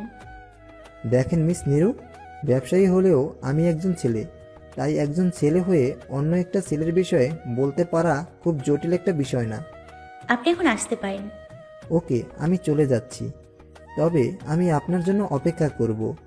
যদি কখনো আপনার ভুল ভেঙে যায়, কখনো যদি মনে হয় আমার কথাগুলো সত্যি, তাহলে আমাকে বলবেন। আমি আবারও এভাবে আপনার কাছে চলে আসব, আপনাকে নিজের করে নেব সারা জীবনের জন্য। রুম থেকে বেরিয়ে নিচে চলে আসে রিহান। রাফায়েল তার বন্ধুর থেকে বিদায় নিয়ে চলে যায়। রুমে এসে দরজা বন্ধ করে ইমনের কথা ভাবতে থাকে নিরু। তার ভারী নিঃশ্বাস অনুভব করতে থাকে কল্পনাতে। মনে মনে সিদ্ধান্ত নেয় যেভাবেই হোক ইমনকে তার মনের কথাটা বলতেই হবে। সেও যে ভালোবেসে ফেলেছে তাকে, অনেক বেশি ভালোবেসে ফেলেছে। নিরুকে দেখে সামনে থেকে এড়িয়ে চলে যাচ্ছিল ইমন। পেছন থেকে নিরু তার হাত ধরে বলে, আমাকে দেখে পালিয়ে যাচ্ছ? অবাক হয়ে নিরুর চোখে তাকায় ইমন। হঠাৎ নিরু তাকে তুমি করে বলছে। কি হলো বলো, আমাকে দেখে এভাবে পালিয়ে যাচ্ছ কেন? আপনি তো আমাকে ভালোবাসেন না, তাই না? ভালোবাসি না বলে কি দূরে চলে যেতে হবে? মাথাটা নিচু করে ফেলে ইমন। তার চোখের দিকে তাকিয়ে আস্তে করে নিরু বলে, আপনি আমার চোখ দেখে বুঝতে পারেন না? আমার দৃষ্টি যে শুধু আপনাকেই খোঁজে, আমার অবাধ্য মনটা যে শুধু বারবার আপনার কথাই ভাবতে চায়। চোখটা চকচক করে ওঠে ইমনের। টান দিয়ে বুকের সাথে জড়িয়ে নেয় নিরুকে। মাথায় আলতো করে চুমু দিয়ে বলে, গতকাল তাহলে না করলে কেন? আমি তখন আচমকা তোমার কথা শুনে চমকে উঠেছিলাম, বুঝতে পারিনি তখন কি বলবো। আমি ভেবেছিলাম তুমি মিথ্যে বলছো। দুই হাতে নিরুর মুখটা তুলে ইমন বলে, আমি সত্যি তোমায় অনেক ভালোবাসি নিরু। কখনো ছেড়ে যাবে না তো? কথা দিচ্ছি, শেষ নিঃশ্বাস অবধি তোমাকে ভালোবেসে যাব। চোখটা ছলছল করছে নিরুর। শার্টের কলারটা ধরে তার ভেজা ঠোঁটে ঠোঁট ছোঁয়ালো। কিছুক্ষণ পর হুঁশ ফিরতেই বুঝতে পারল এইটা একটা পাবলিক প্লেস। লজ্জায় মুখ লুকালো ইমনের বুকে। সময়ের প্রবহমান স্রোতে ধীরে ধীরে আরো গভীর হতে থাকে তাদের ভালোবাসাটা। কলেজে যতক্ষণ থাকে ততক্ষণ ইমনের পাশে থাকে নিরু। এদিকে অরিন আর ইমরানও সম্পর্কে জড়িয়ে পড়ে। বন্ধুদের সাথে আড্ডা আর ভালোবাসায় মত্ত থেকে পড়াশোনায় খানিক অমনোযোগী হয়ে পড়ে ইমন। দেখতে দেখতে মাস্টার্সে উঠে পড়ে। রেজাল্ট খুব একটা খারাপ হয় না, কিন্তু পড়াশোনার প্রতি কোনো মনোযোগ নেই তার। নীরু মাঝে মাঝে এই ব্যাপারটা নিয়ে ঝগড়াও করে তার সাথে, কিন্তু ইমন সেটা কানেই তোলে না। একসময় ইমনের পরিবার তাদের সম্পর্কের ব্যাপারে জানতে পারে। প্রথম দিকে অমত থাকলেও নীরুকে দেখার পর সবাই মেনে নেয়, কিন্তু আর কিছুদিন পরেই আসল সমস্যাটা নেমে আসে তাদের জীবনে। ঘটে যায় এক অনাকাঙ্ক্ষিত ঘটনা। ক্যাম্পাসের এক কোনায় বসে নীরুর জন্য অপেক্ষা করছে ইমন। এমন সময় সজীব এসে বলে, দোস্ত, তুই সেদিন শপিং মহলে মার খাওয়ার পরও যাদের মাফ করে দিছিস, আজকেও তারা প্রিয়ান্তিকে ডিস্টার্ব করেছে, কলেজ থেকে তুলে নেওয়ার হুমকি দিয়েছে। রাগী স্বরে ইমন বলে, কোথায় পাওয়া যাবে ওদের এখন? শহরের বাইরে একটা পুরনো বাংলো আছে, সেখানেই ওরা বসে আড্ডা দেয়। ঠিক আছে, চল। মানে ওরা অনেকজন থাকতে পারে, আমাদের 3 জন যাওয়া ঠিক হবে না। আমি কিছু পোলাপান খবর দিই। কাউকে খবর দিতে হবে না, তোরা শুধু 2 জন আমার সাথে চল। সজীব বন্ধুদেরকে সেই পুরনো বাংলোটায় নিয়ে যায়। বাংলোটার ভিতরে ঢুকতেই 5-6 জন ছেলেকে দেখতে পায়। তাদের মধ্যে একজন এগিয়ে এসে বলে, রাগী গলায় ইমন বলে, প্রতিশোধ আমিও চাইলে নিতে পারতাম, কিন্তু তোদের সেদিন মাফ করে দিয়েছিলাম, আর এটাই আমার ভুল ছিল। তোরা আসলে খবরও অযোগ্য, তোদের মতো ছেলেদের ধোলাই ছাড়া শিক্ষা হবে না। কথাটা বলতেই ছেলেগুলো এগিয়ে আসতে থাকে তাদের দিকে।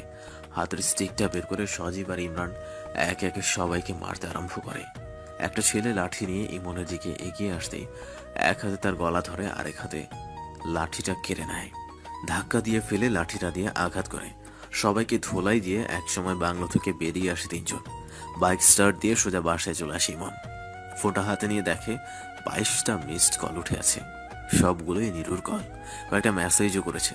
কল লিস্টে গিয়ে ডায়াল করতে ফোনটা চার্জ শেষ হয়ে বন্ধ হয়ে যায়। ফোন চার্জে লাগিয়ে ফ্রেশ হয়ে নেয়। বই হাতে পড়তে বসে বর্ষা ইমনের দিকে তাকিয়ে জিজ্ঞেস করে, তোমাকে এত চিন্তিত দেখাচ্ছে কেন? কোনো সমস্যা? কোনো সমস্যা নেই, তুই বইটা বের কর। ঘণ্টাখানেক বর্ষাকে পড়িয়ে ক্লান্ত হয়ে যায় ইমন। সারাদিন নীরুর সাথে কোনো যোগাযোগ হয়নি তার। ফোনটা হাতে নিয়ে বর্ষার দিকে তাকিয়ে বলে, আজ এখানেই থাক, তুই একটু রুমে গিয়ে পড়, কিছু ভালো লাগছে না আমার। খানিকটা অবাক হয়ে বর্ষা বলে, নীরু আপুর সাথে কিছু হয়েছে? বইগুলো উঠিয়ে নিজের রুমে চলে যায় বর্ষা। ইমন ফোনটা হাতে নিয়ে কল করতে থাকে নীরুর নাম্বারে, বাট ফোনটা বন্ধ আসছে। অনেকক্ষণ ধরে চেষ্টা করার পরও ফোনটা বন্ধ থাকে তার। বিষণ্ণতা ভর করে বসে মনে। দুশ্চিন্তা এসে জমা হতে থাকে। রাতে কিছু না খেয়েই শুয়ে পড়ে। পরদিন সকালে ফোনের শব্দে ঘুম ভাঙে ইমনের। আবছাভাবে স্ক্রিনে নীরু নামটা দেখে থর ফরিয়ে উঠে বিছানা থেকে। ফোনটা রিসিভ করতেই নীরু বলে, আই এম সো সরি, গতকাল তোমার ফোন রিসিভ করতে পারিনি। আসলে ফোনে চার্জ শেষ হয়ে গেছিল, আর ব্যস্ততার কারণে ফোনটা চার্জে লাগানোর কথা মনে ছিল না। এত ব্যস্ততা কিসের? সেটা ফোনে বলা যাবে না, সামনাসামনি বলতে হবে। কলেজে আসো, সেখানেই কথা হবে। বাই, এখন রাখছি। ফোনটা রেখে উঠে ফ্রেশ হয়ে নেয় ইমন। কোনো মতে নাস্তাটা করেই রওনা হয় কলেজে। ক্যাম্পাসে আসতেই এগিয়ে আসে নীরু। হাত ধরে একটা শান বাঁধানো একটা গাছের নিচে গিয়ে বলে, গতকাল তোমাকে কতবার ফোন করলাম, ধরলে না কেন? আসলে একটা জরুরি কাজে আটকে পড়ে গিয়েছিলাম, তাই ফোনটা ধরতে পারিনি, কিন্তু তুমি কিছু একটা বলবে বলেছিলে। আমি আমাদের সম্পর্কের কথা বাবাকে বলে দিয়েছি। আব্বু তোমার সাথে দেখা করবে বলেছে। এটা তো খুবই ভালো কথা। কবে দেখা করতে হবে তোমার আব্বুর সাথে? আজকেই দেখা করতো, কিন্তু গতকাল হঠাৎ করে একটা দুর্ঘটনা ঘটে গেছে। কিছুটা অবাক হয়ে ইমন বলে, কি দুর্ঘটনা ঘটেছে? সাজুকে গতকাল কয়েকটা ছেলে মিলে অনেক মেরেছে, এখন সে হসপিটালে ভর্তি আছে। তোমার ছোট ভাইকে মেরেছে? কারা মেরেছে তাকে? সেটা তো জানি না, তবে তারা 3 জন ছিল, আর 1.5 বছর আগে ওরা সাজুকে অনেক মেরেছিল। নীরুর কথাটায় চমকে ওঠে ইমন। মুহূর্তের জন্য মনে হয় তার হাতে মার খাওয়া ছেলেটা কি সাজু। পরক্ষণে নিজেকে সামলে নিয়ে নীরুর চোখে তাকিয়ে বলে, কোন হসপিটালে ভর্তি আছে তোমার ভাই? রাইফ সিটি হসপিটাল। এখন না, বিকেলের দিকে একবার যাব। কাঁধের ব্যাগটা নামিয়ে গাছের নিচে বসে পড়ে 2 জন। ইমনের বুকে মাথাটা এলিয়ে নীরু বলে, বিয়ের পর আমাকে সবসময় ভালোবাসবি তো? নীরুর মাথাটা কোলের উপর নিয়ে চোখে চোখ রেখে ইমন বলে, ভালোবাসতে বাসতে তোমাকে পাগল করে দেব, তখন তুমিই বলবে এত ভালোবাসা আমার চাই না। মোটেও না, আমি সারা জীবন তোমার ভালোবাসা পেতে চাই, এভাবেই তোমার বুকে মাথা রেখে থাকতে চাই। তাহলে আমারও তো কিছু চাওয়ার আছে। কথাটা বলেই দুষ্টু হাসি দিয়ে মুখটা এগিয়ে নিয়ে যায় ইমন। নীরু ধাক্কা দিয়ে বলে ওঠে, এখনো কিন্তু আমাদের বিয়ে হয়নি মিস্টার, এসব কিছু বিয়ের পর হবে। কিছুটা অভিমান নিয়ে ইমন বলে, ওকে। নীরু মুচকি হেসে ইমনের ঠোঁটে একটা চুমু দিয়ে দৌড়ে ক্লাসের দিকে চলে যায়। পেছন পেছন ইমনও চলে আসে ক্লাসে। রেডি হয়ে নীরুকে ফোন করে বাসার নিচে অপেক্ষা করছে ইমন। মিনিট 10 পর রিক্সা নিয়ে হাজির হয় নীরু। রিক্সায় উঠে ইমন বলে, তোমার আব্বু কি জানে তুমি আমার সাথে হসপিটালে যাচ্ছ? না, আব্বুকে বলেছি আমার এক ফ্রেন্ডের সাথে দেখা করতে যাচ্ছি। সত্যিটা বললেই পারতে, তিনি কি কিছু মনে করতেন? মনে করতেন না, কিন্তু আমাদের দেখা করার বিষয়ে আমি এখন তাকে কিছু বলতে চাই না। তুমি আগে আব্বুর সাথে কথা বলো, তারপর দুই পরিবার মেনে নিলেই তাদের কথা মতো আমরা দেখা করব। ওকে। হসপিটালে পৌঁছে ইমনকে নিয়ে 104 নম্বর কেবিনে চলে যায় নীরু। সেখানেই সাজুকে রাখা হয়েছে। রুমের দরজার সামনে গিয়ে কিছু সময় থমকে দাঁড়ায় ইমন। নীরু আস্তে করে বলে, কি হলো, দাঁড়িয়ে পড়লে কেন? ভেতরে আসো। বেডে ঘুমন্ত অবস্থায় সাজুকে দেখে চমকে ওঠে ইমন। সরু চোখে নীরুর দিকে তাকিয়ে বলে, এটা তোমার ভাই? হসপিটালে মন টিকছে না ইমনের। নীরুর ছোট ভাই যে সেই ইফটিজার ছেলেটা। নীরুর দিকে তাকিয়ে কাঁপা কণ্ঠে ইমন বলে, নীরু, আমাকে যেতে হবে। সে কি, তুমি তো এইমাত্র আসলে, আর কিছুক্ষণ থাকো। সাজুর ঘুম ভাঙলে ওর সাথে কথা বলেছিও। আসলে একটা জরুরি কাজ পড়ে গেছে, তাই যেতে হবে। তুমি কি এখন বাসায় যাবে? বাসায় যাব না, তোমার সাথে ঘুরতে চেয়েছিলাম, কিন্তু তোমার তো জরুরি কাজ আছে। ঠিক আছে, চলো, তোমাকে নিয়ে ঘুরবো। হাত ধরে প্রায় টানতে টানতে নীরুকে হসপিটাল থেকে বাইরে নিয়ে আসে ইমন। হঠাৎ তার এমন আচরণ নীরুর কাছে কেমন যেন লাগছে। চিন্তিত ভঙ্গিতে নীরু বলে, তোমার কিছু হয়েছে? সাজুকে দেখার পর থেকে মনে হচ্ছে তোমার ভিতর অস্থিরতা ভর করেছে। কি যে বলো না তুমি, আমি অস্থির হবো কেন? I am alright. বিস্ময় কাটে না নীরুর। অবাক হয়ে রিকশায় চেপে বসে। নীরুর হাতটা নিজের হাতের মধ্যে নিয়ে ইমন বলে, তুমি কি রাগ করেছো আমার উপরে? রাগ করবো কেন? এই যে তোমার ভাইয়ের সাথে কথা না বলে চলে আসলাম। এজন্য আমি রাগ করিনি, অন্য কোনো একদিনও তো কথা বলতে পারবে। হাত দুটো শক্ত করে ধরে নীরুর চোখের দিকে তাকিয়ে ইমন বলে, যদি কখনো এমন হয় যে তোমার আব্বু অথবা তোমার ভাই আমাদের সম্পর্কটা মেনে নিল না, তখন কি আমাকে ভুলে যাবে? এমন কোনো দিনও হবে না। আব্বু তো অলরেডি মেনে নিয়েছে, বাকি থেকে সাজু। ওর কথা তোমাকে ভাবতে হবে না। সাজু আমাদের সম্পর্কের কথা প্রথম থেকেই জানে। কিন্তু আমাকে দেখলে সাজু আমাদের সম্পর্কটা মানবে না, আর তোমার আব্বু হয়তো সাজুর পক্ষেই কথা বলবে। সাজু কেন এমন করবে? কারণ সাজুর এই অবস্থার জন্য আমি দায়ী। মানে হলো, নীরুকে প্রথম থেকে সবকিছু পরিষ্কার করে বলে ইমন। ইমনের মুখ থেকে সবকিছু শুনে হতবাক হয়ে যায় নীরু। তার ভাই যে এই ধরনের কোনো কাজ করতে পারে সে কল্পনাও করতে পারেনি। ইমনের দিকে তাকিয়ে নীরু বলে, সাজু যদিও আমার ছোট ভাই, কিন্তু সে যে কাজটা করেছে তার জন্য সে উচিত শিক্ষা পেয়েছে। কিন্তু এখন তোমার আব্বুর সামনে আমি কিভাবে দাঁড়াবো? উনি যদি একবার জানতে পারে তাহলে কিছুতেই আমাদের সম্পর্কটা মেনে নেবেন না। হয়তো তিনি রাগ করবে, কিন্তু পুরো বিষয়টা জানার পর আব্বু তোমাকে কিছু বলবে না। আমি শিওর আব্বু আমাদের ভালোবাসাটা মেনে নেবে। ঠিক আছে, তাহলে আগামীকালই তোমার আব্বুর সাথে দেখা করব। ওকে। কলেজ থেকে বাসায় চলে আসে ইমন। মনে মনে ভাবতে থাকে আগামীকাল নীরুর আব্বুর সামনে গিয়ে কি বলবে।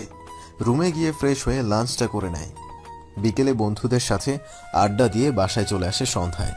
যথারীতি পরদিন নীরুর আব্বুর সাথে দেখা করার জন্য রেডি হয়ে বেরিয়ে পড়ে। মিস্টার রাহাত ইমনকে সোফায় বসতে দিয়ে নাস্তা দিতে বলে নীরুকে। রাহাতের সাথে কথা বলার এক পর্যায়ে হঠাৎ পেছন থেকে কেউ একজন বলে, কার সাথে কথা বলছো আব্বু? হাসি মুখে রাহাত ছেলেটির দিকে তাকিয়ে বলে, এটা হলো আমার ছোট ছেলে সাজু, আর সাজু ও হলো ইমন। নীরু আর ইমন দুজনকে ভালোবাসে। রাহাতের কথা শুনে ইমনের দিকে তাকিয়ে চমকে উঠে সাজু। চোখে চোখ রেখে রাগী স্বরে বলে, তুই? রাহাত অবাক হয়ে তার ছেলের দিকে তাকিয়ে বলে, তুই কি ইমনকে চিনিস নাকি?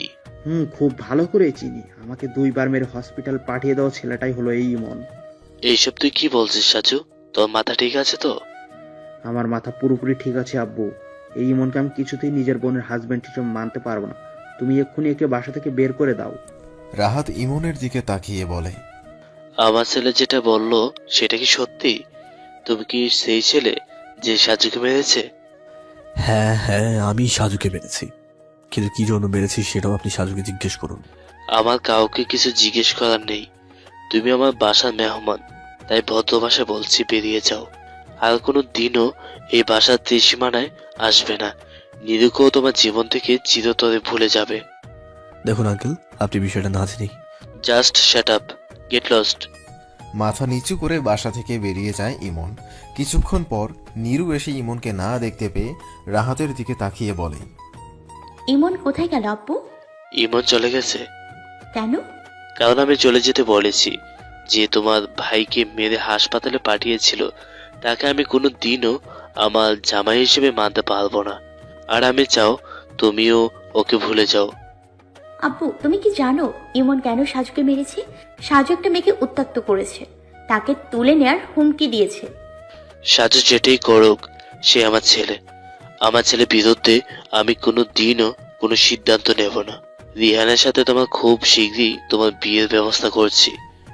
নীরুকে কিছু বলার সুযোগ না দিয়েই তার মতের বিরুদ্ধে রাহাত চৌধুরী রিহানের সাথে তার বিয়ে ঠিক করে। এক পর্যায়ে নীরুকে বাসা থেকে বের হওয়া বন্ধ করে দেয়। ধীরে ধীরে ইমনের সাথে নীরুর যোগাযোগও বন্ধ হয়ে যায়। নীরুর কোনো খবর না পেয়ে তার বাসায় ছুটে যায় ইমন, কিন্তু ঘাড় ধাক্কা দিয়ে তাকে বাসা থেকে বের করে দেয় সাজু। নীরুর সাথে কথা বলতে না পেরে প্রায় পাগলের মতো হয়ে যায় ইমন। তার পরিবারের সবাই ব্যাপারটা বুঝতে পারে। রকিবউদ্দিন নীরুর আব্বুর সাথে কথা বলতে চাইলে নিষেধ করে ইমন। তার জন্য তার পরিবারকে কখনোই ছোট হতে দেবে না সে।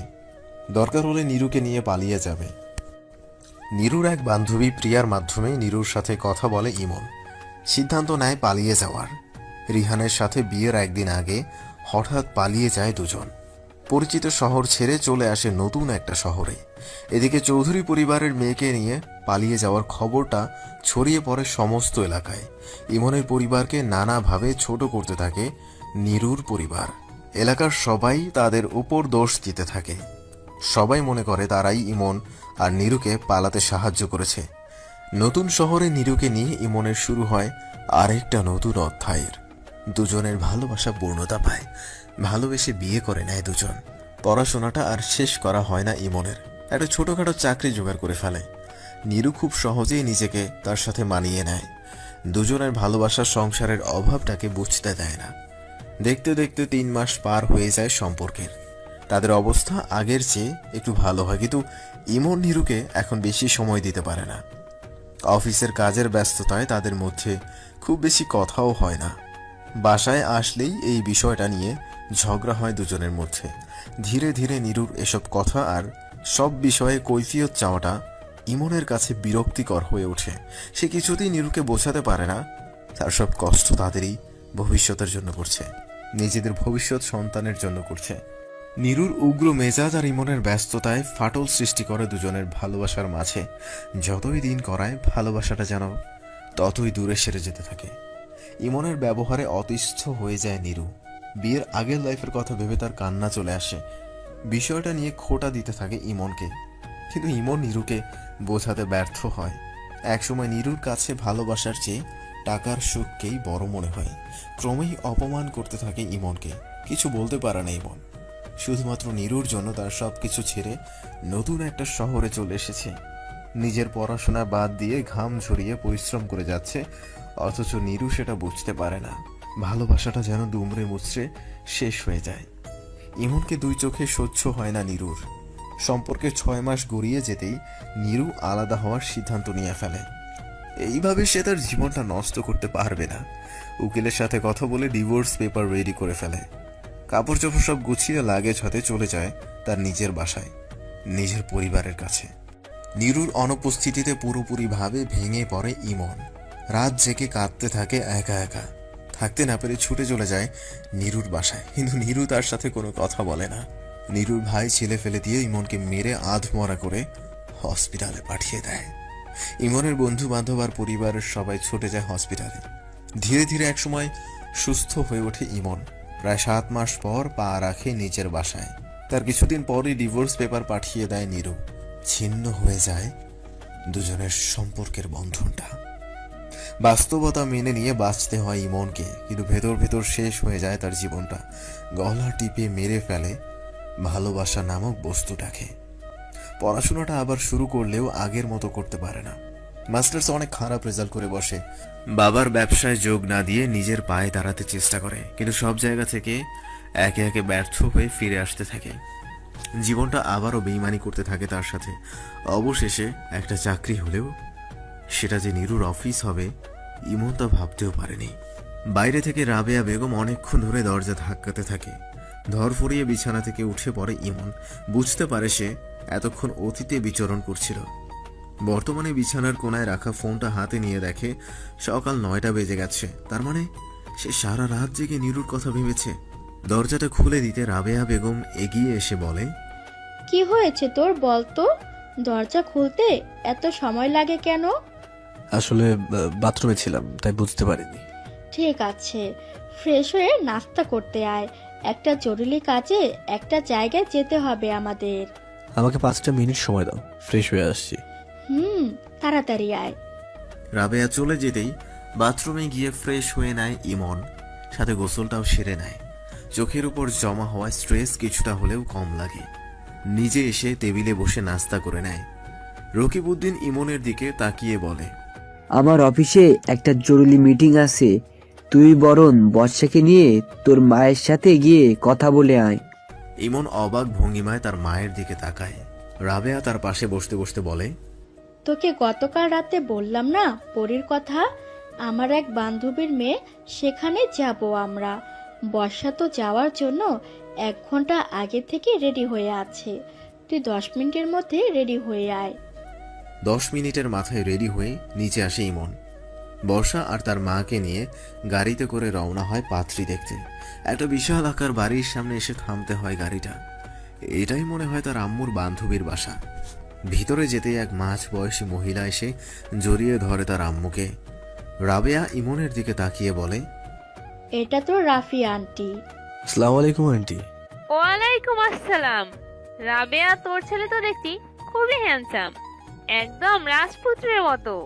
তোর মেয়ে কি কম সুন্দরী? সে তো একটা পরীর মতো। নামের সাথে চেহারা একদম মিলে গেছে। যা বলেছিস। তাহলে তোরা বস এখানে, আমি নাস্তা রেডি করে নিয়ে আসছি। কিন্তু পরী কোথায়? ওকে তো দেখতে পাচ্ছি না। আছে নিজের রুমে, ডাকবো আমি? না থাক, ডাকতে হবে না। ইমনের দিকে চোখ ইশারা করে তাকে উপরে যেতে বলে রাবেয়া। ইমন মাথা নেড়ে না করলে ধাক্কা দিয়ে তাকে উঠিয়ে দেয়। আস্তে আস্তে উপরে যাওয়ার জন্য পা বাড়ায় ইমন। একটা রুমের সামনে আসতেই কাচের দেয়ালের আড়ালে সামনে চোখ আটকে যায় তার। থমকে দাঁড়িয়ে অবাক হয়ে তাকায় তার সামনে সাদা পোশাকে দাঁড়িয়ে থাকা মেয়েটার দিকে। গলাটা ঝেড়ে হালকা কেশে ওঠে ইমন। চমকে উঠে পেছন ফিরে পড়ি কণ্ঠে উচ্ছ্বাস নিয়ে বলে, কেমন আছেন আপনি? আলহামদুলিল্লাহ ভালো আছি, আপনি কেমন আছেন? এতক্ষণ ভালো ছিলাম না, কিন্তু আপনাকে দেখার পর মন ভালো হয়ে গেছে। মুখটা বাঁকা করে পরি বলে, আপনাকে অত বুঝতে হবে না। সরু চোখে তাকিয়ে ইমন জিজ্ঞেস করে, আপনি কি আমাকে চেনেন? মুখে হাত দিয়ে খিলখিলিয়ে হেসে ওঠে পরি। ভ্রু যুগল কুঁচকে ফেলে ইমন। পরির হাসি দেখে খানিক বিচলিত হয়ে জিজ্ঞেস করে, হাসার মতো কি বলেছি আমি? হাসি থামিয়ে পরি বলে ওঠে, আসলে আপনাকে দেখে একটা মজার কথা মনে পড়ে গেল, তাই হাসি চলে এসেছে। সরি। ঠিক আছে। আপনি কি যেন জিজ্ঞেস করছিলেন? ও হ্যাঁ, আমি আপনাকে চিনি কিনা? সত্যি বলতে হ্যাঁ চিনি। আপনার নাম ইমন, বাবা মায়ের একমাত্র ছেলে। মাস্টার্স কমপ্লিট করে এখন বড় একটা কোম্পানিতে চাকরি করছেন, আর আপনার সাথে আমার বিয়ের কথা চলছে। ও, আপনি কি রাজি এই বিয়েতে? রাজি না হওয়ার কি আছে? আপনি দেখতে শুনতে ভদ্র, স্মার্ট, হ্যান্ডসাম, গুড লুকিং আর এস্টাবলিশ একটা ছেলে। এরকম ছেলেকে বিয়ে না করাটা বোকামি হবে। শুধুমাত্র এটুকু জেনেই আপনি বিয়েতে রাজি হয়ে গেলেন? একটা মানুষকে এত সহজে চিনে ফেললেন? মানুষ চিনে বিয়ে করতে হবে, সারা জীবন কুমারী হয়ে থাকতে হবে, তার জন্য তো সারা জীবন পড়ে আছে। কিন্তু তাতে করে তো 2 দিন পরে সিদ্ধান্তটা পাল্টেও যেতে পারে। সিদ্ধান্ত মুখের হলে পাল্টাবে, কিন্তু মন যেটা একবার ঠিক করে সেটা কখনো পাল্টায় না। কিন্তু আমাদের মনটাই তো পরিবর্তনশীল। আমাদের মন পরিবর্তনশীল নয়, বরং আমাদের চিন্তা ভাবনাগুলো পরিবর্তনশীল। মন পরিবর্তন হলে কারোর সাথে সারা জীবন থাকাটা সম্ভব হতো না। সত্যি কি কেউ কাউকে সারা জীবন ভালোবাসতে পারে? ভালোবাসাটা মনের হলে অবশ্যই পারে। পরীর কথায় খানিক উদাস হয়ে যায় ইমন, উদ্বিগ্ন হয়ে ভাবতে থাকে আর নীরুর ভালোবাসাটা কি মনের ছিল নাকি শুধুই মুখে বলা ভালোবাসা। পরী চোখের সামনে হাত নাড়িয়ে বলে, কি ভাবছেন এভাবে? ভালো থাকবেন, আসি। নির্লিপ্ত গলায় জবাব দেয় ইমন। লম্বা পা ফেলে চলে আসে সেখান থেকে। রাবেয়া টেনে পাশে বসিয়ে ফিসফিসিয়ে বলে, কেমন দেখলি পরীকে? আমাকে বাসায় যেতে হবে। বাসায় তো যাবই, তার আগে লাঞ্চটা করে তোর আন্টির সাথে কথা বলতে হবে। তোমরা লাঞ্চ করো, কথা বলো, আমি গেলাম। হাত ধরে টেনে আবার বসিয়ে দেয় রাবেয়া। একই সুরে বলে ওঠে, চুপচাপ বসে থাকে এখানে। মায়ের জোড়াজুড়িতে বসে থাকে ইমন। লাঞ্চটা পরীদের ওখানে করে গাড়ি নিয়ে চলে এসে নিজেদের বাসায় ফ্রেশ হয়ে বিছানায় শুয়ে ফোনটা হাতে নেয়। রাতে না ঘুমানোর কারণে চোখ দুটো বারবার লেগে আসতে থাকে ইমনের। নিজের অজান্তেই একসময় ঘুমিয়ে পড়ে।